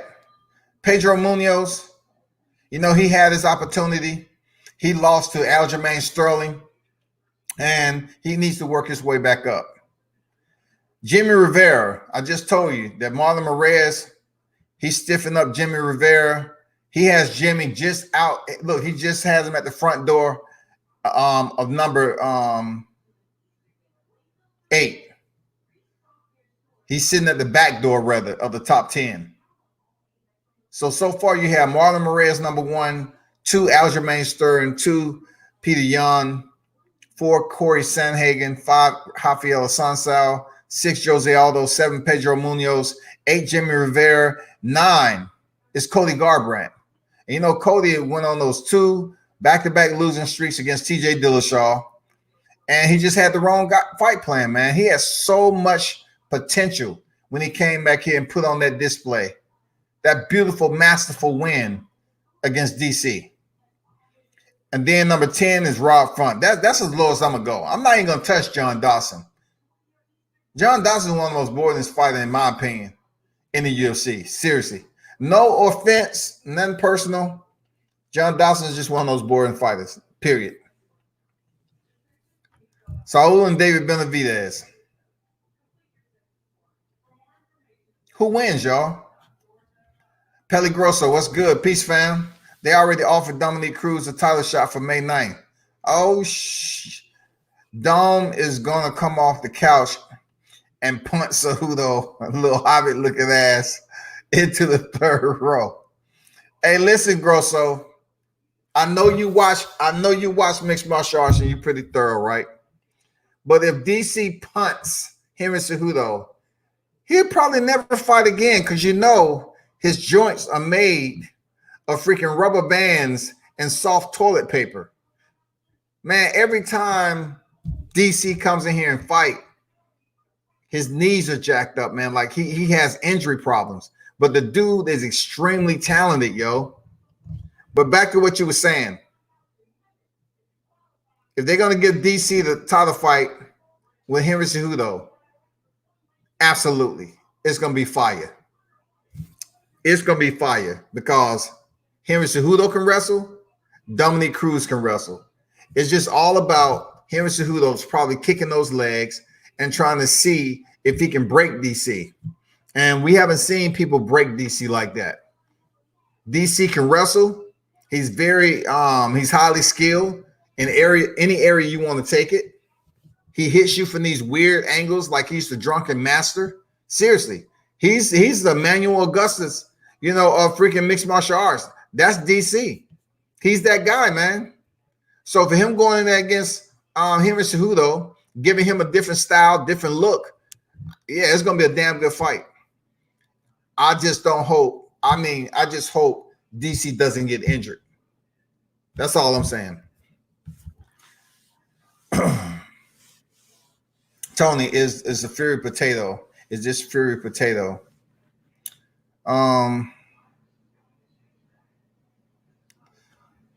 What's good, y'all? Smash the like button, subscribe button. I appreciate that support. Those of you that's in the building, we got 10 likes. I appreciate everyone who stopped by and showed support today. Earlier, just to give you a brief, I kind of talk about, I did speak on Tyson Fury and Deontay Wilder. Tyson Fury basically said that, the weight of Deontay Wilder's suit could have potentially been a problem for him because his legs wasn't there and it was the easiest fight he ever had. That's exactly what Tyson Fury made a point of reference. I'm not sure if he was bloviating the point, but they love to have Tyson Fury in front of the camera, and that's what he said about Deontay Wilder. He said it was the easiest fight. That's what he said. Whether he believed it or not, I'm just saying that's what he said. That's what he said. Not me. He said he was easier than Sefer Safari, Francisco Pianetta, Tom Schwartz, and freaking Otto Wallen. He said Deontay Wilder was the easiest fight. Now, one fight I can tell you that's not going to happen is Tyson Fury, Anthony Joshua. That fight isn't going to happen right now anytime soon. Regardless if COVID-19 lifts the next day, this contract, Deontay Wilder enacted his freaking rematch, and we're going to see them sometime down the road for a trilogy. So y'all be patient for that, and we'll just look forward to seeing the two go back in there and compete. Period. I really think deep down inside that Deontay Wilder will get his belt back and Tyson Fury will go over to World Wrestling Entertainment and stay over there. He has a backup plan. I'm serious. I'm not saying he gonna do anything crazy. I'm just saying the next fight, he may indeed lose that WBC belt and then go over there to the WWE. Because the WWE is paying Tyson pretty damn good. Hey, believe that. They paying him pretty damn good, y'all. Tony said, so what's the worth with Rose backing out? The word Rose backing out 249. We don't know exact details of Rose Namajunas backing out of 249. Like I said the other day, I say, Rose, look at my live. I'm trying to give y'all little tidbits of what my thought process be. I said, Rose is one of those people who mentally she would drag herself into a dark place. This COVID-19, man, she's probably thinking about family. She got Pat Barry, both of them together. He always compliments her. He supports her. I'm not sure if Rose wanted to come to this island. I don't know what it is. She could be injured. It could be a multiple variables, but somehow she's out. She's out. And this was going to be her first fight back since Jessica Andrade, dumped her on the head and she lost her title. We don't know. So a lot of people would say she's a head case, but I'm not a doctor to know, and I don't like talking about somebody who truly, like Thug Rose Namajunas, truly has mental instabilities. It's been documented. She truly has a different type of mental space that's going on right now. If she was afraid of the pandemic, going over there getting sick or anything else, I know it must have been tough for her to freaking tell Dana White that she had to pull out. Dana probably was like, shit, I was really looking forward to that fight. You all was a co-attraction. Now he has to find somebody else to try to fill that void. Can boxing and UFC reach another Floyd and Conor type of height with other fighters? And if so, who would be those fighters? Okay, Bishop, good question. Solid question, man. You have to give me a minute to think about it. Solid question. Grosso, Tony Rose is a head case. She's real flaky. The girl's emotional wreck. Yeah, a lot of people will agree with that. World Combat, you heard Barry Hearn had a heart attack on Sunday, but Eddie said he's back home in good spirits. I don't wish bad on anybody when it comes to these heart attacks and everything. You know, it's a lot of people that's dying right now.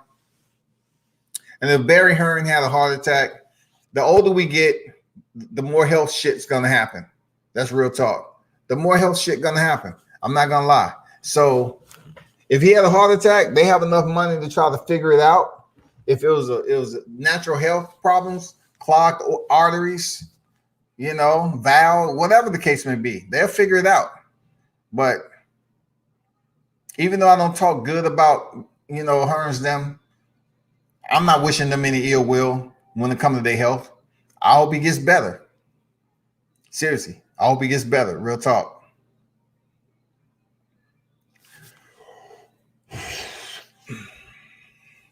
Well, Tony said, I think Khabib was a bigger loss. I'm not sure if I said Rose was a big loss for the card. Absolutely not. If I said that, no. I might have just been cross-thread narratives. But Khabib not being in the fight, of course, is a huge, huge chunk out of the fight card. It's extremely huge, y'all. We've been waiting to see this fight 4 other times, and they get canceled for a 5th time. It's jinxed. It's cursed. Serious, man. It's something ominous about this card, to the point where if they ever do fight, something bad may happen. I don't know why that is. You know, something bad may happen in that fight. You look at any fights that could have been jinxed, it should have been the Conor McGregor and Khabib Nurmagomedov fight, because it was so much disrespect. It was so much violence and chaos leading up for that fight. Now that fight right there, that should have been the one that went through all the problems, but it went off. It happened, and we want to see it again. Seriously, we want to see Khabib versus Tony again.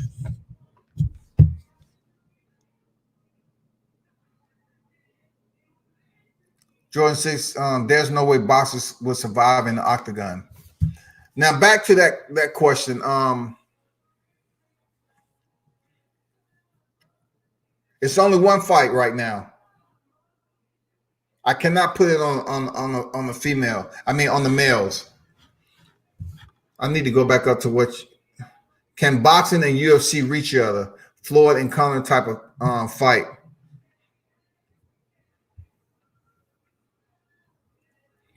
So if you're talking about another UFC fighter crossing over, I'm trying to figure out who can possibly be the biggest name in boxing to make that happen besides Canelo, right? That can sell the fight too, because Conor McGregor and Floyd Mayweather sold that fight really good. It got personal. It got dirty. It was every bit of disrespectful. Floyd allowed that to happen. Floyd allowed Conor to disrespect his family, to get people all drawn in. You know what I'm saying? To get them, just all salivating and shit like, oh, shit, he disrespecting the shit out of the Mayweathers. That's what Floyd wanted, to sell that $100 ticket. But who in there can make that shit happen? Okay, let's be real. Who has the star power? Who can make the shit pop like Floyd Mayweather with an 0-0 MMA fighter over there that can box pretty decent? This might surprise you, though. Or one person who I think that may be able to pull it off.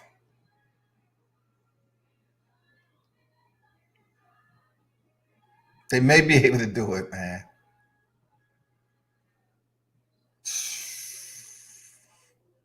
I don't know what boxer, though. I don't know what boxer to link him up to. I know what boxer that would be great for him at 154. But they would really have to sell the fight, man. They would really have to sell the fight. I'm going to go ahead and tell you. Because, look, I can't go too high up in weight now. I can't go too high up in weight. That's another thing. You know, the weight classes are different. When you talk about personalities and trying to link up with certain weight classes, if I take a fighter, like just say I take Kobe Covington. If I take Kobe Covington out of welterweight and try to put him over here in boxing, the weight class for welterweight is close to light heavyweight. There's no way that I can find someone with the star power that's even at super middleweight to get somebody to tune into that. There's nobody. Caleb Plant, David Benavidez, no, it's nobody. They don't have the charisma. They don't have the charisma. What about 160? Now 160, we can make some shit hurt. We can make some shit work. Jamal Charlo, we can put him in there with Kobe Covington. Kobe Covington talks so much shit about Jamal Charlo, man. And Jamal, you know, he'll come back and trash talk. That'll be a good promo, a dual promo for them too, if they wanted to try to make a fight. But really, the downfall would be people don't really think or believe that Kobe Covington can go over there and beat Jamal Charlo. You know, you feel me? Like, people actually believe that Conor McGregor can beat Floyd Mayweather. The reason why they felt that is because at the time, Conor McGregor was a 2-division champion. So that's why they fought. That's why they was up there saying, hell yeah, we'll pay the money. Conor McGregor is going to goddamn go over there and smash Floyd Mayweather. That's what they were saying. He is a 2-division UFC champ. He's the featherweight and lightweight champion. He knocked out Jose Aldo in 13 seconds. People was like, oh shit, this dude's bad. He went over there and stopped Eddie Alvarez. They say, oh man, this motherfucker for real. So with those two finishes, it all worked out. The candle was lit. The motherfucker got the hook up with Floyd Mayweather talking shit in the media. And they end up down signing the sheet. And it was on and popping. That was a perfect dynamic for Conor McGregor to meet Floyd Mayweather. Now, this day and time, it's hard for me to find someone to match that's close in weight classes. I just don't want to give fantasy matchups. You ask about boxing.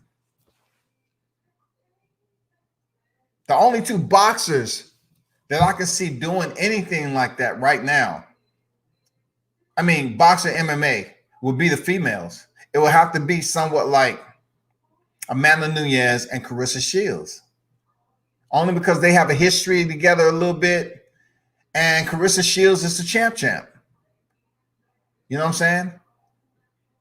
I mean, Amanda Nunes is a champ. Carissa Shields is a 3-division champ. You know, and undisputed. So you take Amanda Nunes as being a champ at bantamweight and featherweight, and Carissa Shields over in boxing. That would do pretty good numbers. But for Amanda Nunes to step over there in the ring, she would have to.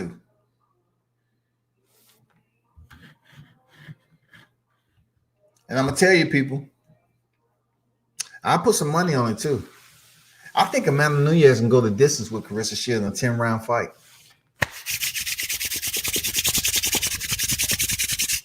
I think she can. Look, I already said it before. I gave you the breakdown. 5-minute rounds versus 2-minute rounds.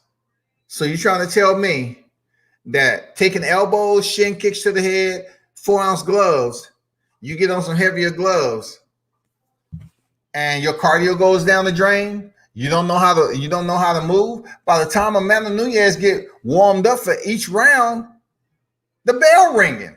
2 minutes a round. Amanda Nunes had goddamn walked that shit backwards, man. Real talk.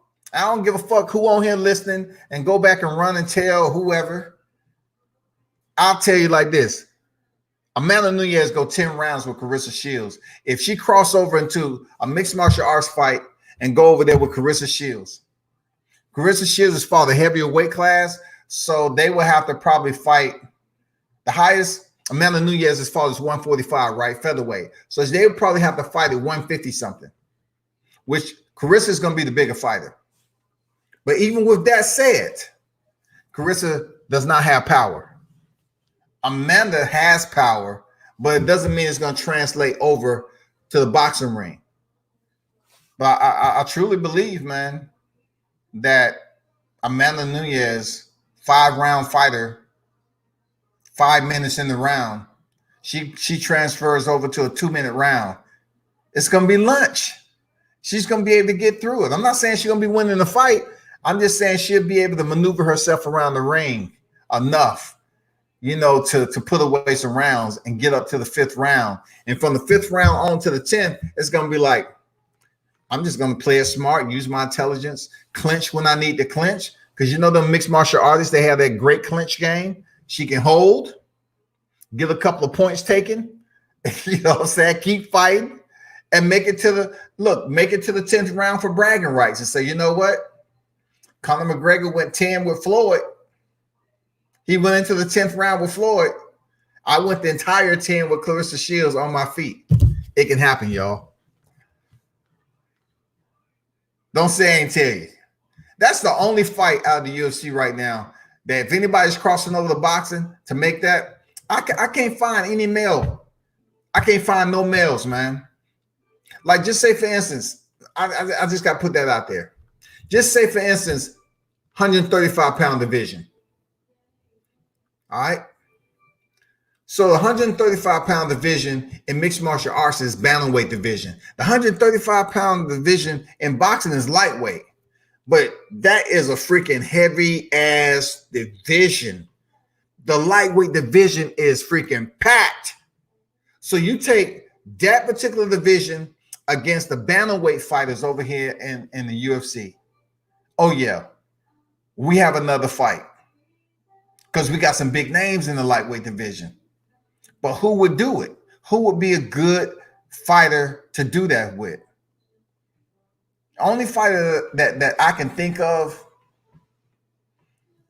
and we're not talking about big names to the point where they undefeated. We're talking about somebody who can actually sell this freaking fight. Somebody who can actually sell it. Teofimo, Vasily Lomachenko, nah. It'd just be too much with the moving around. It will have to be somebody a little bit more. It will have to be either one, Gervonta Davis, Devin Haney. It will have to be somebody that's able to give us a little bit of that machismo. You got to have that charisma to carry that fighter. You got to have the crowd to believe that particular fighter can give you a fight. But the lightweight division right now is heated. And the only other person that I know that I can take from the UFC 135-pound division and come over to boxing and talk that talk, he'd probably get his ass beat, though, is Henry Cejudo. Henry Cejudo could sell that fight, man. He's a weird dude. Henry Cejudo could sell that fight. He definitely could. He could sell that fight. Henry Cejudo going in there against one, Devin Haney. I won't want to see him going there against Gervonta because that shit right there might turn fatal. I don't know. I mean, Henry Cejudo was Olympic gold medalist, but he bring his ass over here and get hit by Gervonta Davis. He may find himself out of work real quick. Yeah, that's a tough question, man. Good question. Good question.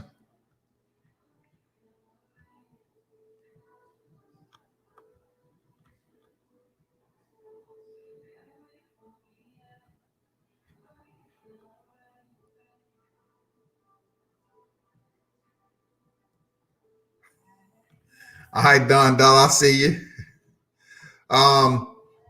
Bend the knee to Triple C. I like Henry Cejudo, man. I've been trying to get an interview with him for a minute. He out there with team. I forgot the team he's with. I mean the sponsor he's with. But I don't mind his cringeworthiness. I don't mind his Triple C and the way he doing. But he was able to do something. I wouldn't say it's legendary though. It wasn't legendary like Conor McGregor. What Conor McGregor was able to do was a bit legendary. Triple C.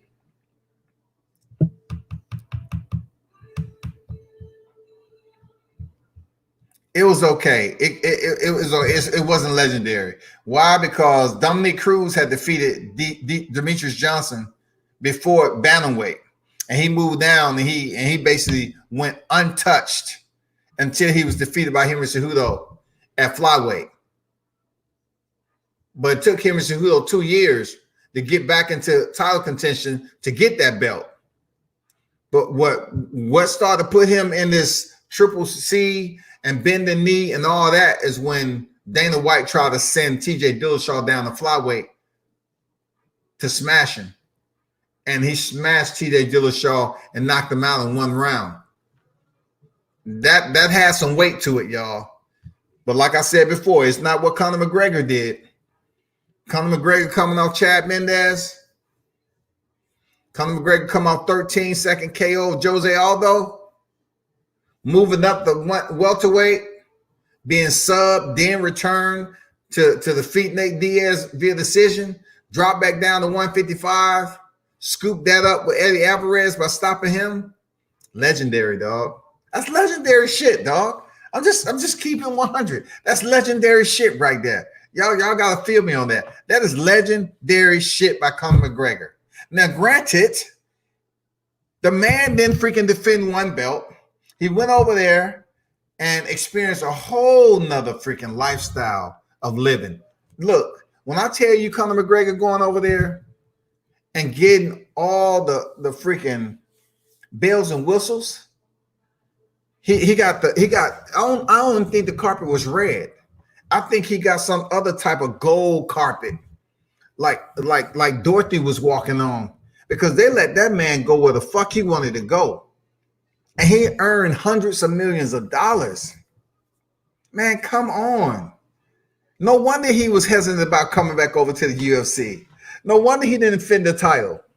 Conor McGregor was over there doing some things he never thought he'd be able to do in his life. That was legendary shit, man. I have to give him his props. I have to give Conor McGregor his props. What he was able to do was legendary, man. From the time he won the 2 belts to him going over there fighting Floyd Mayweather, 0-0 boxing record. Legendary. KZ said he's been feeling himself ever since taking out DJ. I don't blame him, man. KZ said Triple C did it against better competition, including beating cheaters, so I disagree.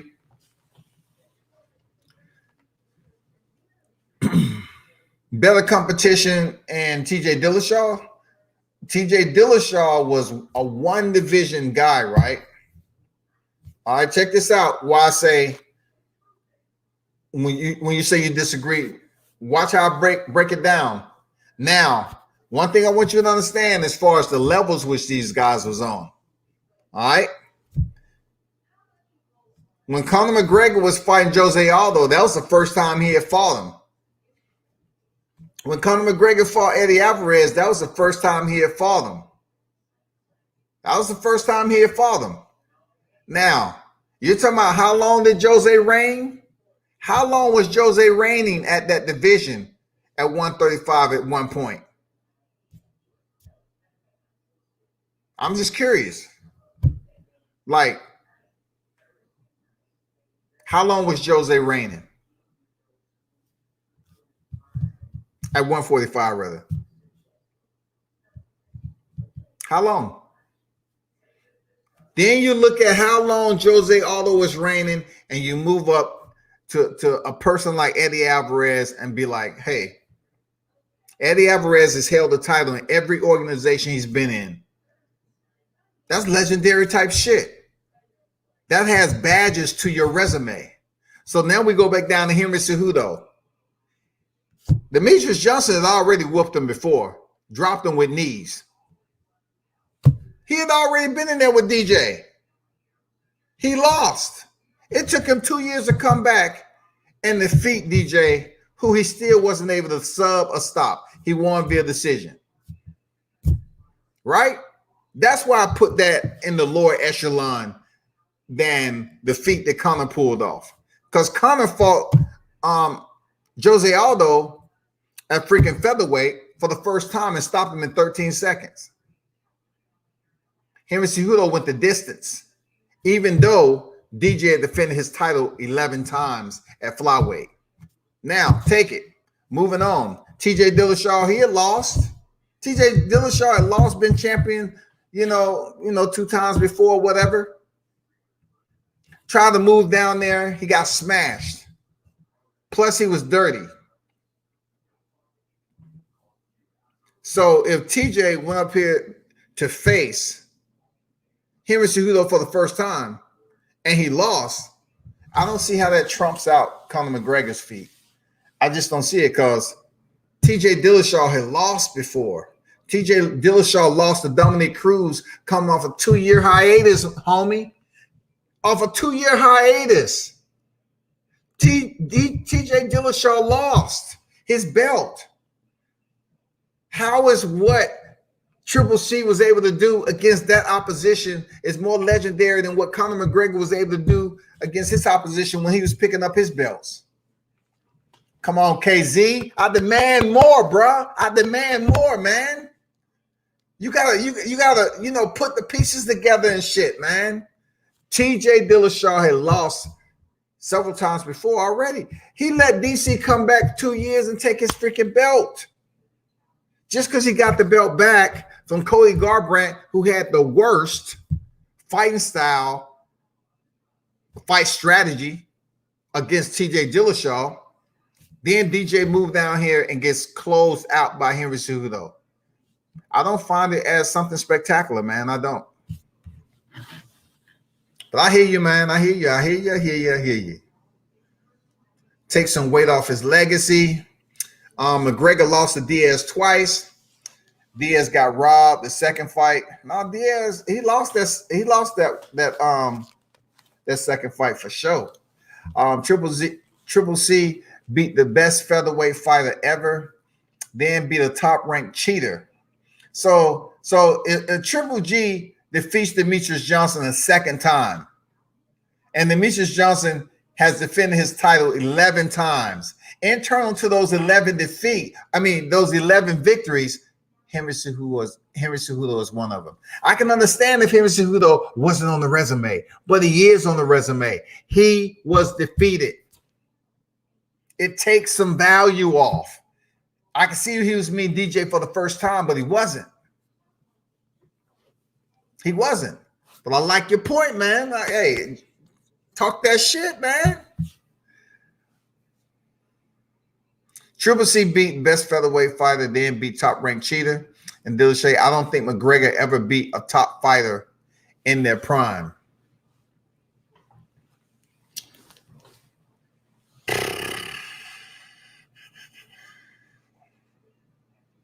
I'm trying to see who was in their prime. We can say DJ. We can say it. I don't know, man. He's been around the sport for a while. I can say, I could possibly, I don't use the prime label. Okay, let's give a take. DJ being in his prime. Let's give a take, all right? McGregor, definitely. McGregor, Jose, we can't say he was in his prime. Eddie, possibly. Who knows? McGregor lost to Diaz twice. McGregor lost to Diaz once, in my opinion. I think Diaz didn't do enough with the knockdowns to win the second fight. You know what I'm saying? He did come on strong in the later rounds, but he shouldn't have been playing goose with Conor McGregor, trying to get him to go to the ground so he can sub him out. He look, he even said it himself. He faked the knockdowns to see if Conor McGregor would jump on him, and he didn't. Of course, Conor McGregor didn't, because he was scared. He was scared. He shot in on freaking Diaz the first fight, and he found himself in an anaconda. Goddamn, he found himself in a dirty ass pond with an anaconda on his freaking neck.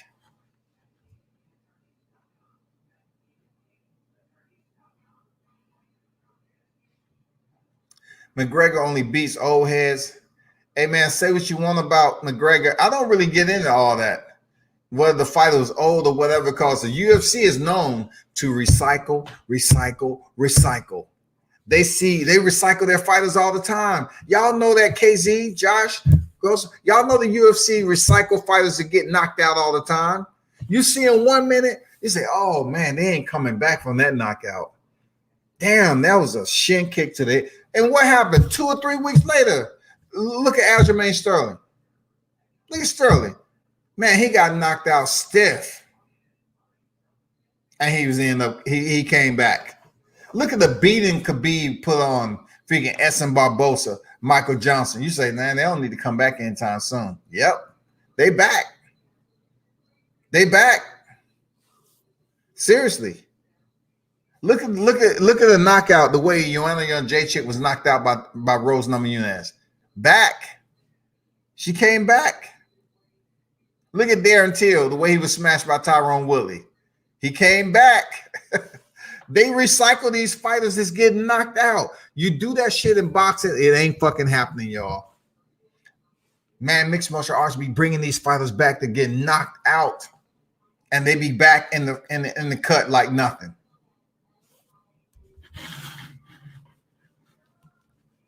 Aldo, man, some told me Aldo was going to take that one fight, and then it was such a tough weight cut for him. Who knows what's going on? He might just be on quarantine, but real. He might be over there with his family on quarantine. But much respect to Aldo, man. He cut down to 135. He looked sucked in. He looked like a skeleton with skin, and he still fought pretty decent. DJ arguably beat Cejudo in that rematch. I agree with that, but I was just going off the results. All Cejudo did was hold on for dear life and barely won by split decision. I agree with that, but he was able to get that decision. And you know what? Why it was going to happen? Because they wanted the guard to change. They wanted Henry Cejudo to become the flyweight champion, because they had set up the one championship trade with Ben Askren. That was only days, months or weeks prior to him getting the 5-second knockout loss. You know what I'm saying?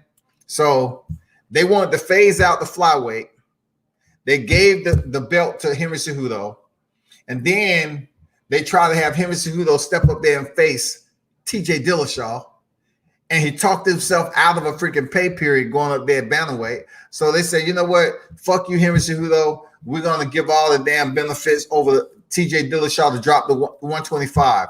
That's what he did, and he got dropped in a worse way. Yeah, Dana White trying to goddamn bully motherfuckers out of position, man, out of the division. It didn't work out. When he seen goddamn TJ Dillashaw hit the deck, he was like, God damn it. We got to keep this motherfucking goddamn flyweight open some more.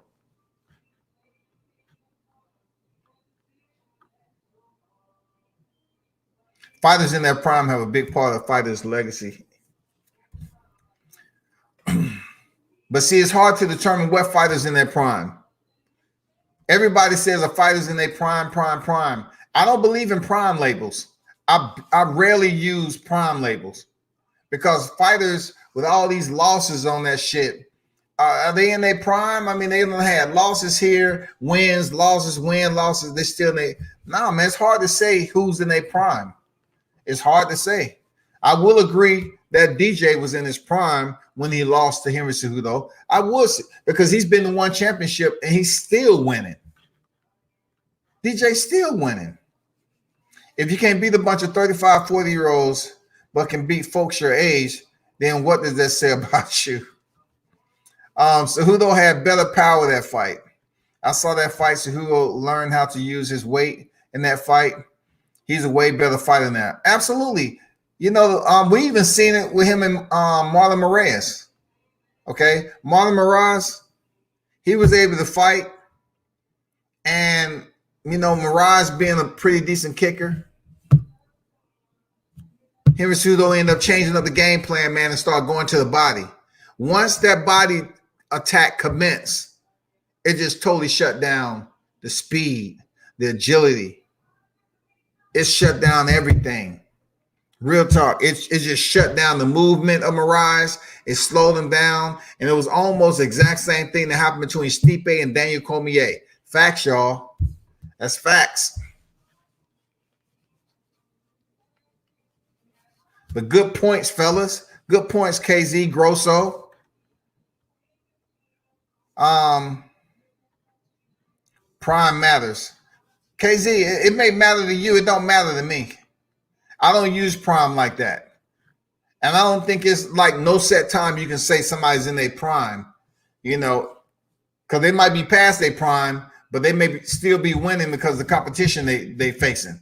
You know what I'm saying? So prime to me, if I really want to link it up, I would have to say when they're at their best, either with championships or something like that, contenders against somebody else is just in the same ranking system. They high-ranking elite fighters, and they fight one another.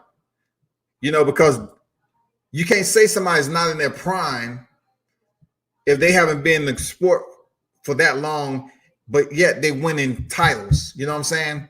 So a lot of people like to say this. They're going to be in their prime because of what age they are.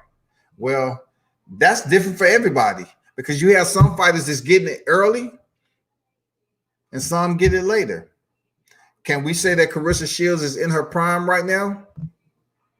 24 years old, whatever?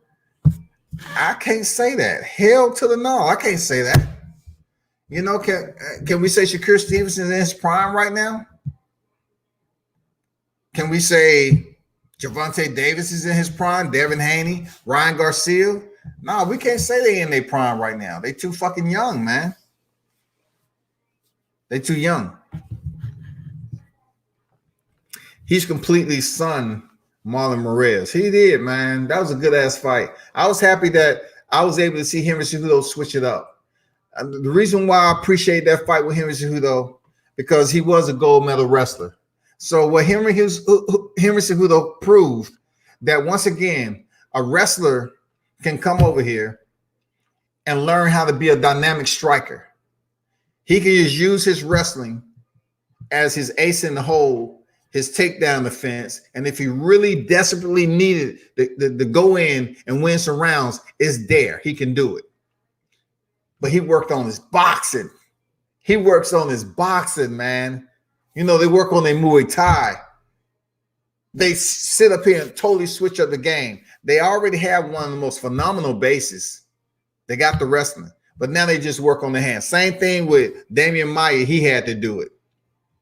You know, Matt Hughes had to do it. I mean, they work on their hands, man. Kamaru Usman, you know, wrestler, work on their hands. Tyron Woodley, Kobe Covington, all these guys came in here, you know, wrestlers working on the hand. Mark Coleman, he had wrestling, but he like knocking motherfuckers out. Even Dan Severn had to work on his hands. You know what I'm saying? Even Dan Severn had to work on his hands, y'all.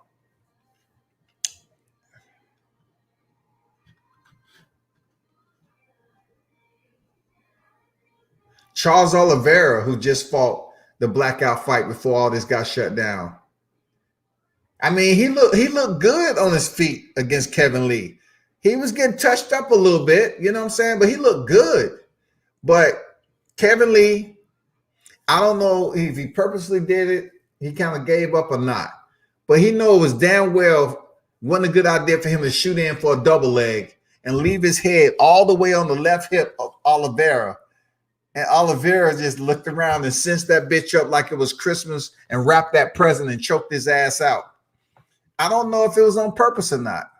I want to say it was, but how do you turn the corner? How do you shoot in on a BJJ predator, a BJJ assassin like Charles Oliveira, who is super dangerous off his back?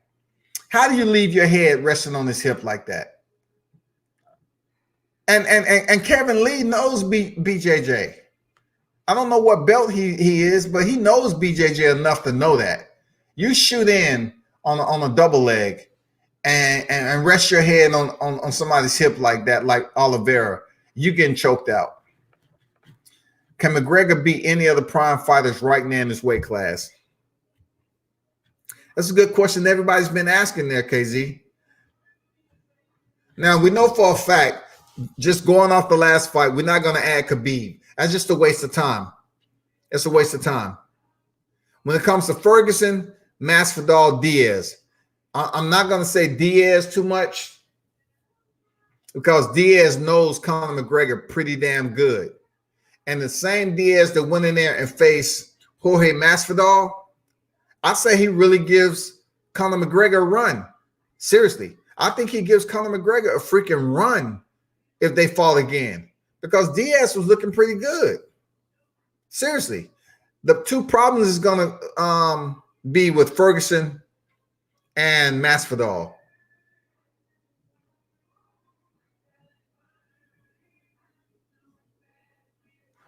Ferguson, I can see him getting blooded up real quick with Conor McGregor because Conor McGregor has power in his left hand.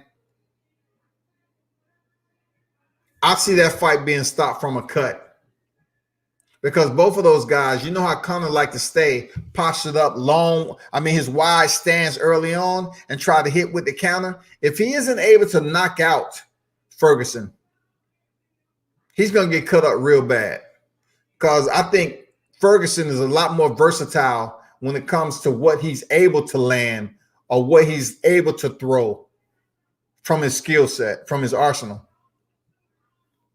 And then Masvidal, I don't know, man. I'm still curious about that. Him fighting Conor McGregor.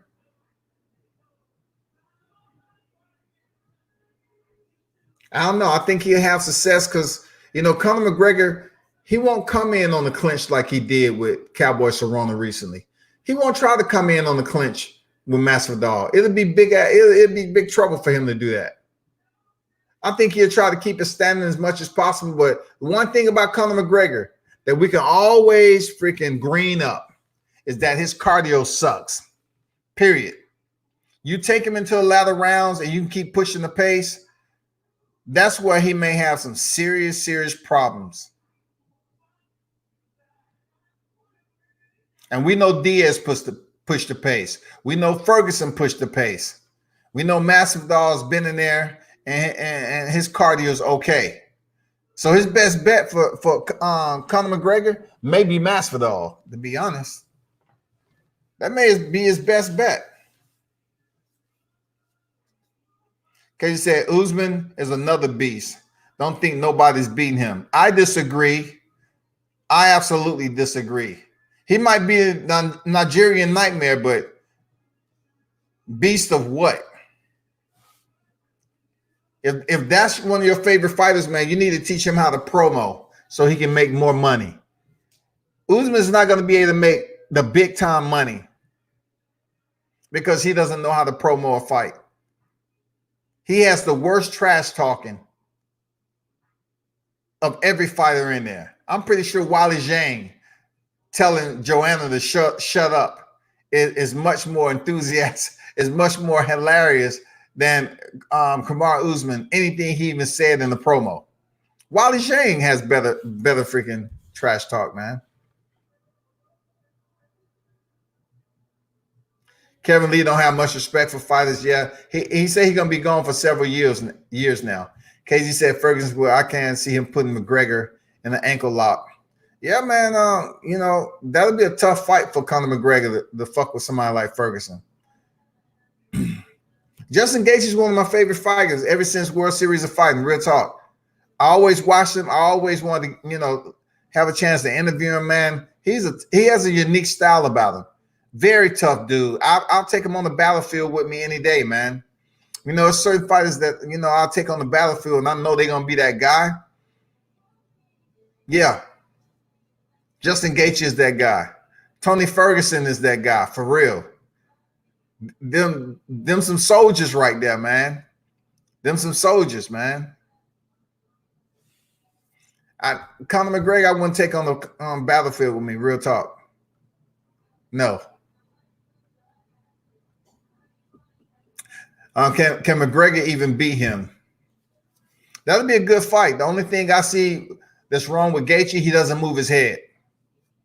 And if Conor McGregor was able to land enough hard shots, you know, we seen what happened between Eddie Alvarez and Dustin Poirier when it came to Gaethje. So I know Conor McGregor will use his kicks and his punches. And, you know, previous fights, we seen Justin Gaethje duck his head when he's in a firefight. And he will throw some kicks in between, you know, after the follow up those combinations.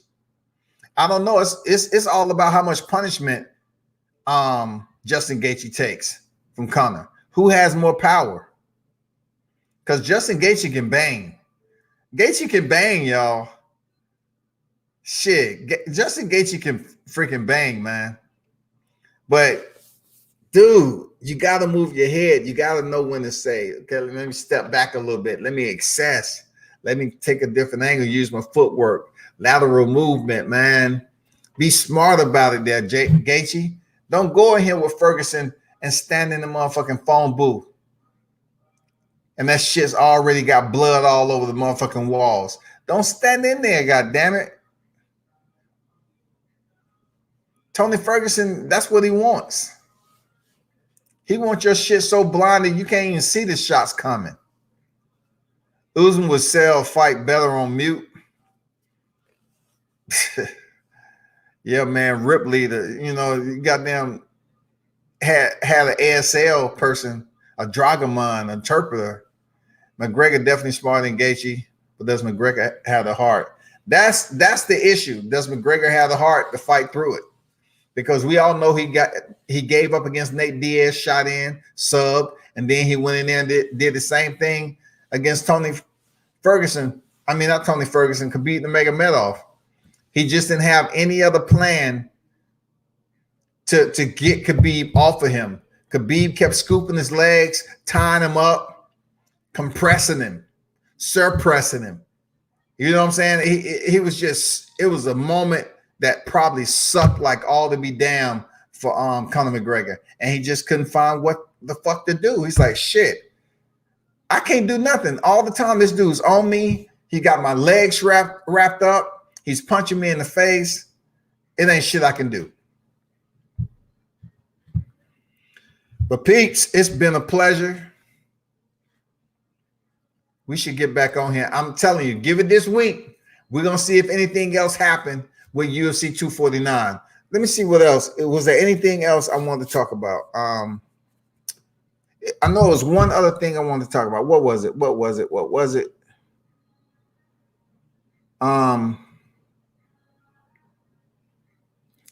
Man, I saw Teofimo Lopez out there. These fighters are picking up some mad weight, yo.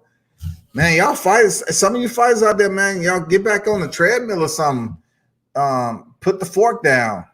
Some of y'all gaining weight. I know y'all can't stay around that weight. You got your fight canceled. So you're saying to yourself, you know what? I'm not even trying to stay. But it's better to do that. It's more healthier to do that, man. Some of these fighters are picking up some mad weight. You know what I'm saying? They're getting nice and chunky. But I've been there. I know what that's like, man. Weight cut, being restrictive like that can be tough. One last thing I was forgetting. What was it?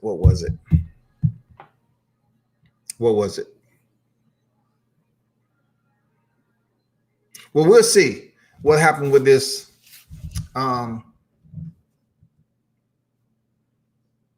This UFC 249 card. By the end of the week, we will see, y'all. We will see if anybody else drops out the closer it gets to the fight. And I'm not sure where everyone lives at or residing at the time. But blessings to that area that it doesn't, break out any more severe than what it already is with this COVID-19 crisis that's affecting everybody. And from what I understand, the stimulus checks that said they was going to go out last week and the week before, and they supposedly went out the 6th of this month. Be patient. I think they're going to start sending them out either this week or next week. It's supposed to be in the next 2 weeks. So we'll see, man. I know a lot of people out here waiting on those stimulus checks to get to it so you can support your family, support yourself. I get it. I understand. But on my way out, thank you all for turning up and tuning in. Appreciate the input from all you that was in the chat. KC 1994, Grosso, Tony, Billy,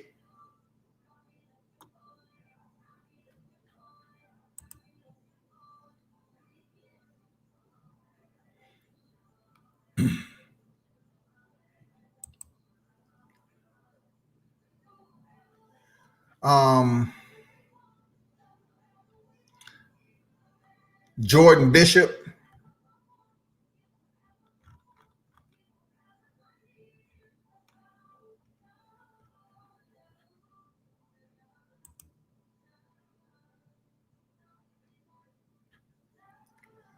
who else? Kelly Grosso,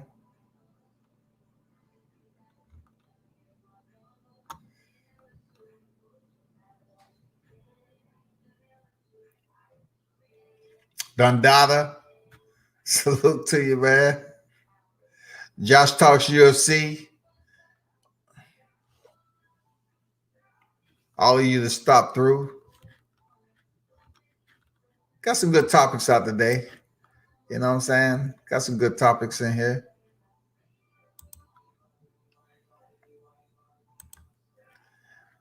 But we're definitely going to be back. Believe that. Lion Killer. Y'all make sure y'all support this channel, man. You got some good content out there. Salute to everyone who came by today. I'll be back on here, of course. It's going to be a UFC. It's going to be a lot of UFC. I could have talked about Errol Spence, talking about, Virgil Ortiz. Look, that's what I want to talk about. I'm not going to get deep into, like what everybody else is talking about on the platform, because that might be their genre that they pretty much want to take out the banjo on all the time. It's all good. Errol Spence, he did a video. I kind of posted up on my YouTube, but I wasn't going to make a big deal that he, what was said about him and Virgil Ortiz, that at that time he used to cry all the time and stuff like that. And then the shit about Terrence Crawford. We done heard so much about Errol Spence and Terrence Crawford.